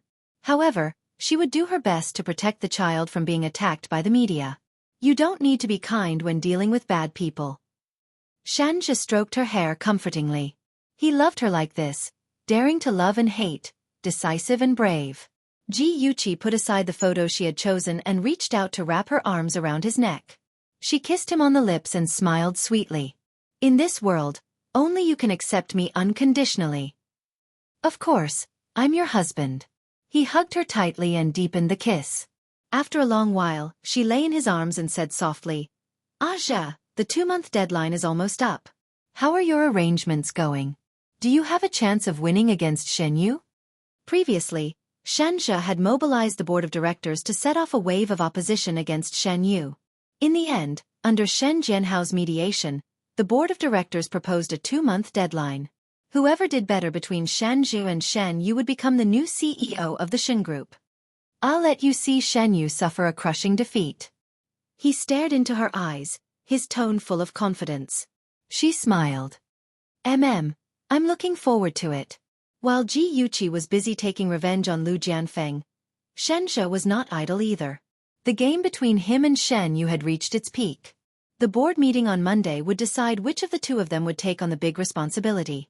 In the G Group's meeting room, there was a fierce debate going on. The side supporting Shen Yu took out the results he had done in the past few months and tried their best to encourage the board of directors to support him. Shen Zhe was expressionless as he stared coldly at the actions of Shen Yu and the others. When Shen Jianhao suggested that everyone vote, Shen Zhe suddenly turned his head and nodded at his assistant. The assistant hurriedly stepped forward and distributed the documents in his arms to the directors one by one. When everyone was looking at the documents curiously, Shen Zhe placed his hands on the conference table. His handsome face and deep cold eyes gave people a sense of oppression. His voice was slightly deep, like a sharp sword cutting through ice, cold and lonely. Everyone, what you are holding in your hands is the financial statement for the last quarter.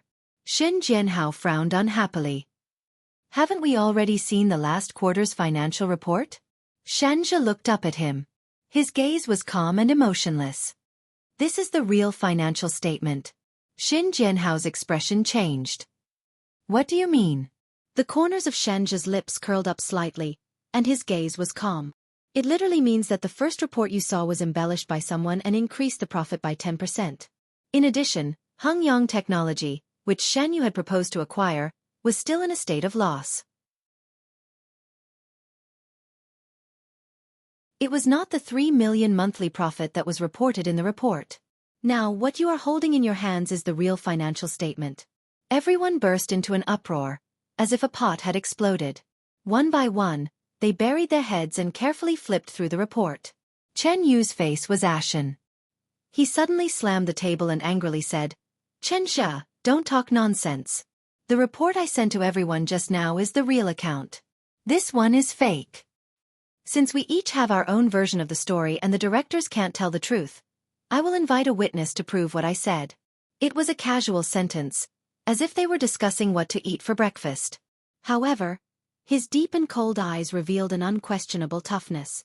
After he finished speaking, the door of the conference room was pushed open. 3 men in black suits carrying briefcases walked in. The one walking in front was a foreigner with a cold face. Shenzhe stood up and politely shook hands with him. Then, he introduced him to everyone. "This is Mr. Mike, the chief auditor of PricewaterhouseCoopers. He has audited the accounts of the top 10 companies in the world and has never made any mistakes. Today, I invite Mr. Mike here. He will tell us which financial statement is the real one." After listening to Shenzhe's words, Shen Yu's face turned ugly. He knew Mike. Mike was known as the Sherlock Holmes of the auditing industry. As long as there were false accounts or omissions, as long as they passed through his hands, they would be exposed. In addition, Mike had another nickname, the Iron Mask Killer. It means that no one can buy him. He only works for the boss who hired him. Shan Yu had a premonition that he had fallen into Shenzhe's hands this time. The audit work would last for 3 days. Therefore, the board meeting was suspended and postponed until the provincial results came out. At the end of the meeting, everyone left with a belly full of thoughts. Shan Yu was full of hostility. He blocked Shen Jie at the door of the conference room. His fierce and cold eyes were filled with hatred. He wanted to tear Shen Jie apart. "Shen Jie, your methods are really brilliant." Shen Jie's expression was indifferent. He pushed Shan Yu's hand away from his collar. Then, he used his finger to lightly flick the place where Shan Yu had grabbed him. He said indifferently, "Same here. To be able to think of falsifying the accounts, your methods are also very superb. Moreover, it is very despicable." Shen Yu's face froze. He had the urge to pounce on him and wring his neck. He gritted his teeth and said, "My assistant is one of your people. When did you arrange for him to be by my side?" That's right. This was the thing that made him most angry. He was actually betrayed by the people around him.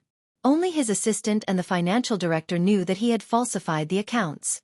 The financial director was his biological uncle. Of course, it was impossible for him to betray him. Then, the only person who could be judged was his assistant. The corner of Shenzhe's mouth curled up slightly. His tone was light, as if he was disdainful. "When you were just promoted to CEO, I knew your every move in the Shen Group like the back of my hand." Shenzhe! Shen Yu was so angry that he was about to vomit blood. This feeling of being despised and completely suppressed was simply terrible. "Excuse me, I'm very busy." Shenzhe's expression was cold as he threw out these words. He passed by him and directly left his sight. Shen Yu was so angry that he punched the wall. His malicious eyes stared at the man who had disappeared into the distance. In his heart, he had already torn him into pieces. Shenzhe especially arranged an office for Mike and his 2 assistants. He also gave the 3 of them special privileges. As long as the 3 of them needed relevant information, the company's employees had to cooperate. The 3 of them ate and stayed in a 5-star hotel. Shenzhe sent several bodyguards to secretly protect their safety in case Shen Yu became desperate and threatened their personal safety. During the 3-day audit, all the company's executives were tense. especially Shen Yu and Shen Jianhao. They anxiously discussed countermeasures. In the end, they decided to start with the directors of the board of directors. As long as they could get the majority of people to stand on their side, even if Shen Jie found out about the falsification of the accounts, it would be useless. Shen Yu racked his brains and used all kinds of methods to coerce the directors. In the end, there were finally 2 people who had originally remained neutral who agreed to support him. Finally, the day of the final decision had arrived. In the huge conference room, everyone present was affectionate and serious as they focused on the direction of Mike. Mike took the audit results from his assistant and announced in English. After the review, the financial statements of the Shin Group have a phenomenon of false reporting of profits. Mr. Shen Yu advocated the acquisition of Hongyang Technology, which had a total loss of 1.27 million last quarter. In addition, the financial director misappropriated public funds amounting to 12 million. Everyone was shocked. Shen Jie had mentioned the false reporting of profits in the last meeting, so they were not very surprised. They were surprised that the financial director, Tao Mingliang, had misappropriated public funds amounting to 10 million. Shen Jianhao and Shen Yu were also very surprised. Tao Mingliang was Shen Jianhao's brother-in-law and Shen Yu's biological uncle. How could he do such a thing? Everyone present could not believe it. They either whispered to each other or shook their heads and sighed. Shen Jianhao and his son were shocked and angry at the same time. Only Shen Jie remained unmoved. His expression was as usual. His dark eyes were like a deep pool that had been silent for thousands of years. No matter if it was a breeze or a storm, it would not cause the slightest ripple. Shen Jie's cold eyes slowly looked around. His cold voice was slightly low. Now the matter is very clear. I ask everyone to make the wisest judgment and start voting. They implemented a simple secret ballot. The secretary, Miss, collected all the votes. The assistant was responsible for counting the votes. The results showed that Shen Yu and Shen Jie were tied. Shen Yu's heart was finally at ease. He raised his chin, looked around and said proudly, "The result is that Shen Jie and I are tied. Everyone, what should we do now?" Shen Jie said slowly, "It's easy because I haven't started voting yet." Shen Yu sneered. "Have you forgotten that we are candidates? We are not qualified to vote." Shen Jie looked up at him and said indifferently, "As a candidate, I am not qualified to vote. But as the owner of 20% of the shares, I have the absolute right to speak." Shen Yu could not hold back and retorted loudly, "20% of the shares? You are lying through your teeth. We all know that you only have 10% of the shares in your hands." Shen Jie's lips curled. Zhongxin Technology Corporation has acquired 10% of the shares from Wang Fuhai. And I am the chairman of Zhongxin Technology Corporation. In my hands, I now have 20% of the shares of the Shin Group. Even if I want to acquire the Shen Group, it is just a matter of words. The meeting room was once again in an uproar. Shen Jianhao was so angry that his face and neck were red. Acquire the Shin Group? This was definitely a threat. He was so angry that he was speechless. Was that bastard his son? Why did he always go against him and even want to ruin his family business? He really wanted to strangle his eldest son to death. Shen Yu felt like he was struck by lightning. There was only one voice that kept echoing in his mind. The chairman of Zhongxin Technology Corporation. F***CK. Was Shen Jie still human? When Zhongxin Technology Corporation was established, he was still abroad. Was his ability really that amazing? At Shinwu 799. You're tuning in to the Dreamy Chapters YouTube channel. We're so grateful for your support and don't forget to subscribe to join us on this incredible journey through captivating stories. Your generosity through donations truly makes a world of difference, as it's the primary source of revenue that allows me to expand and enhance this channel for you. Thank you from the bottom of my heart for being a part of this adventure.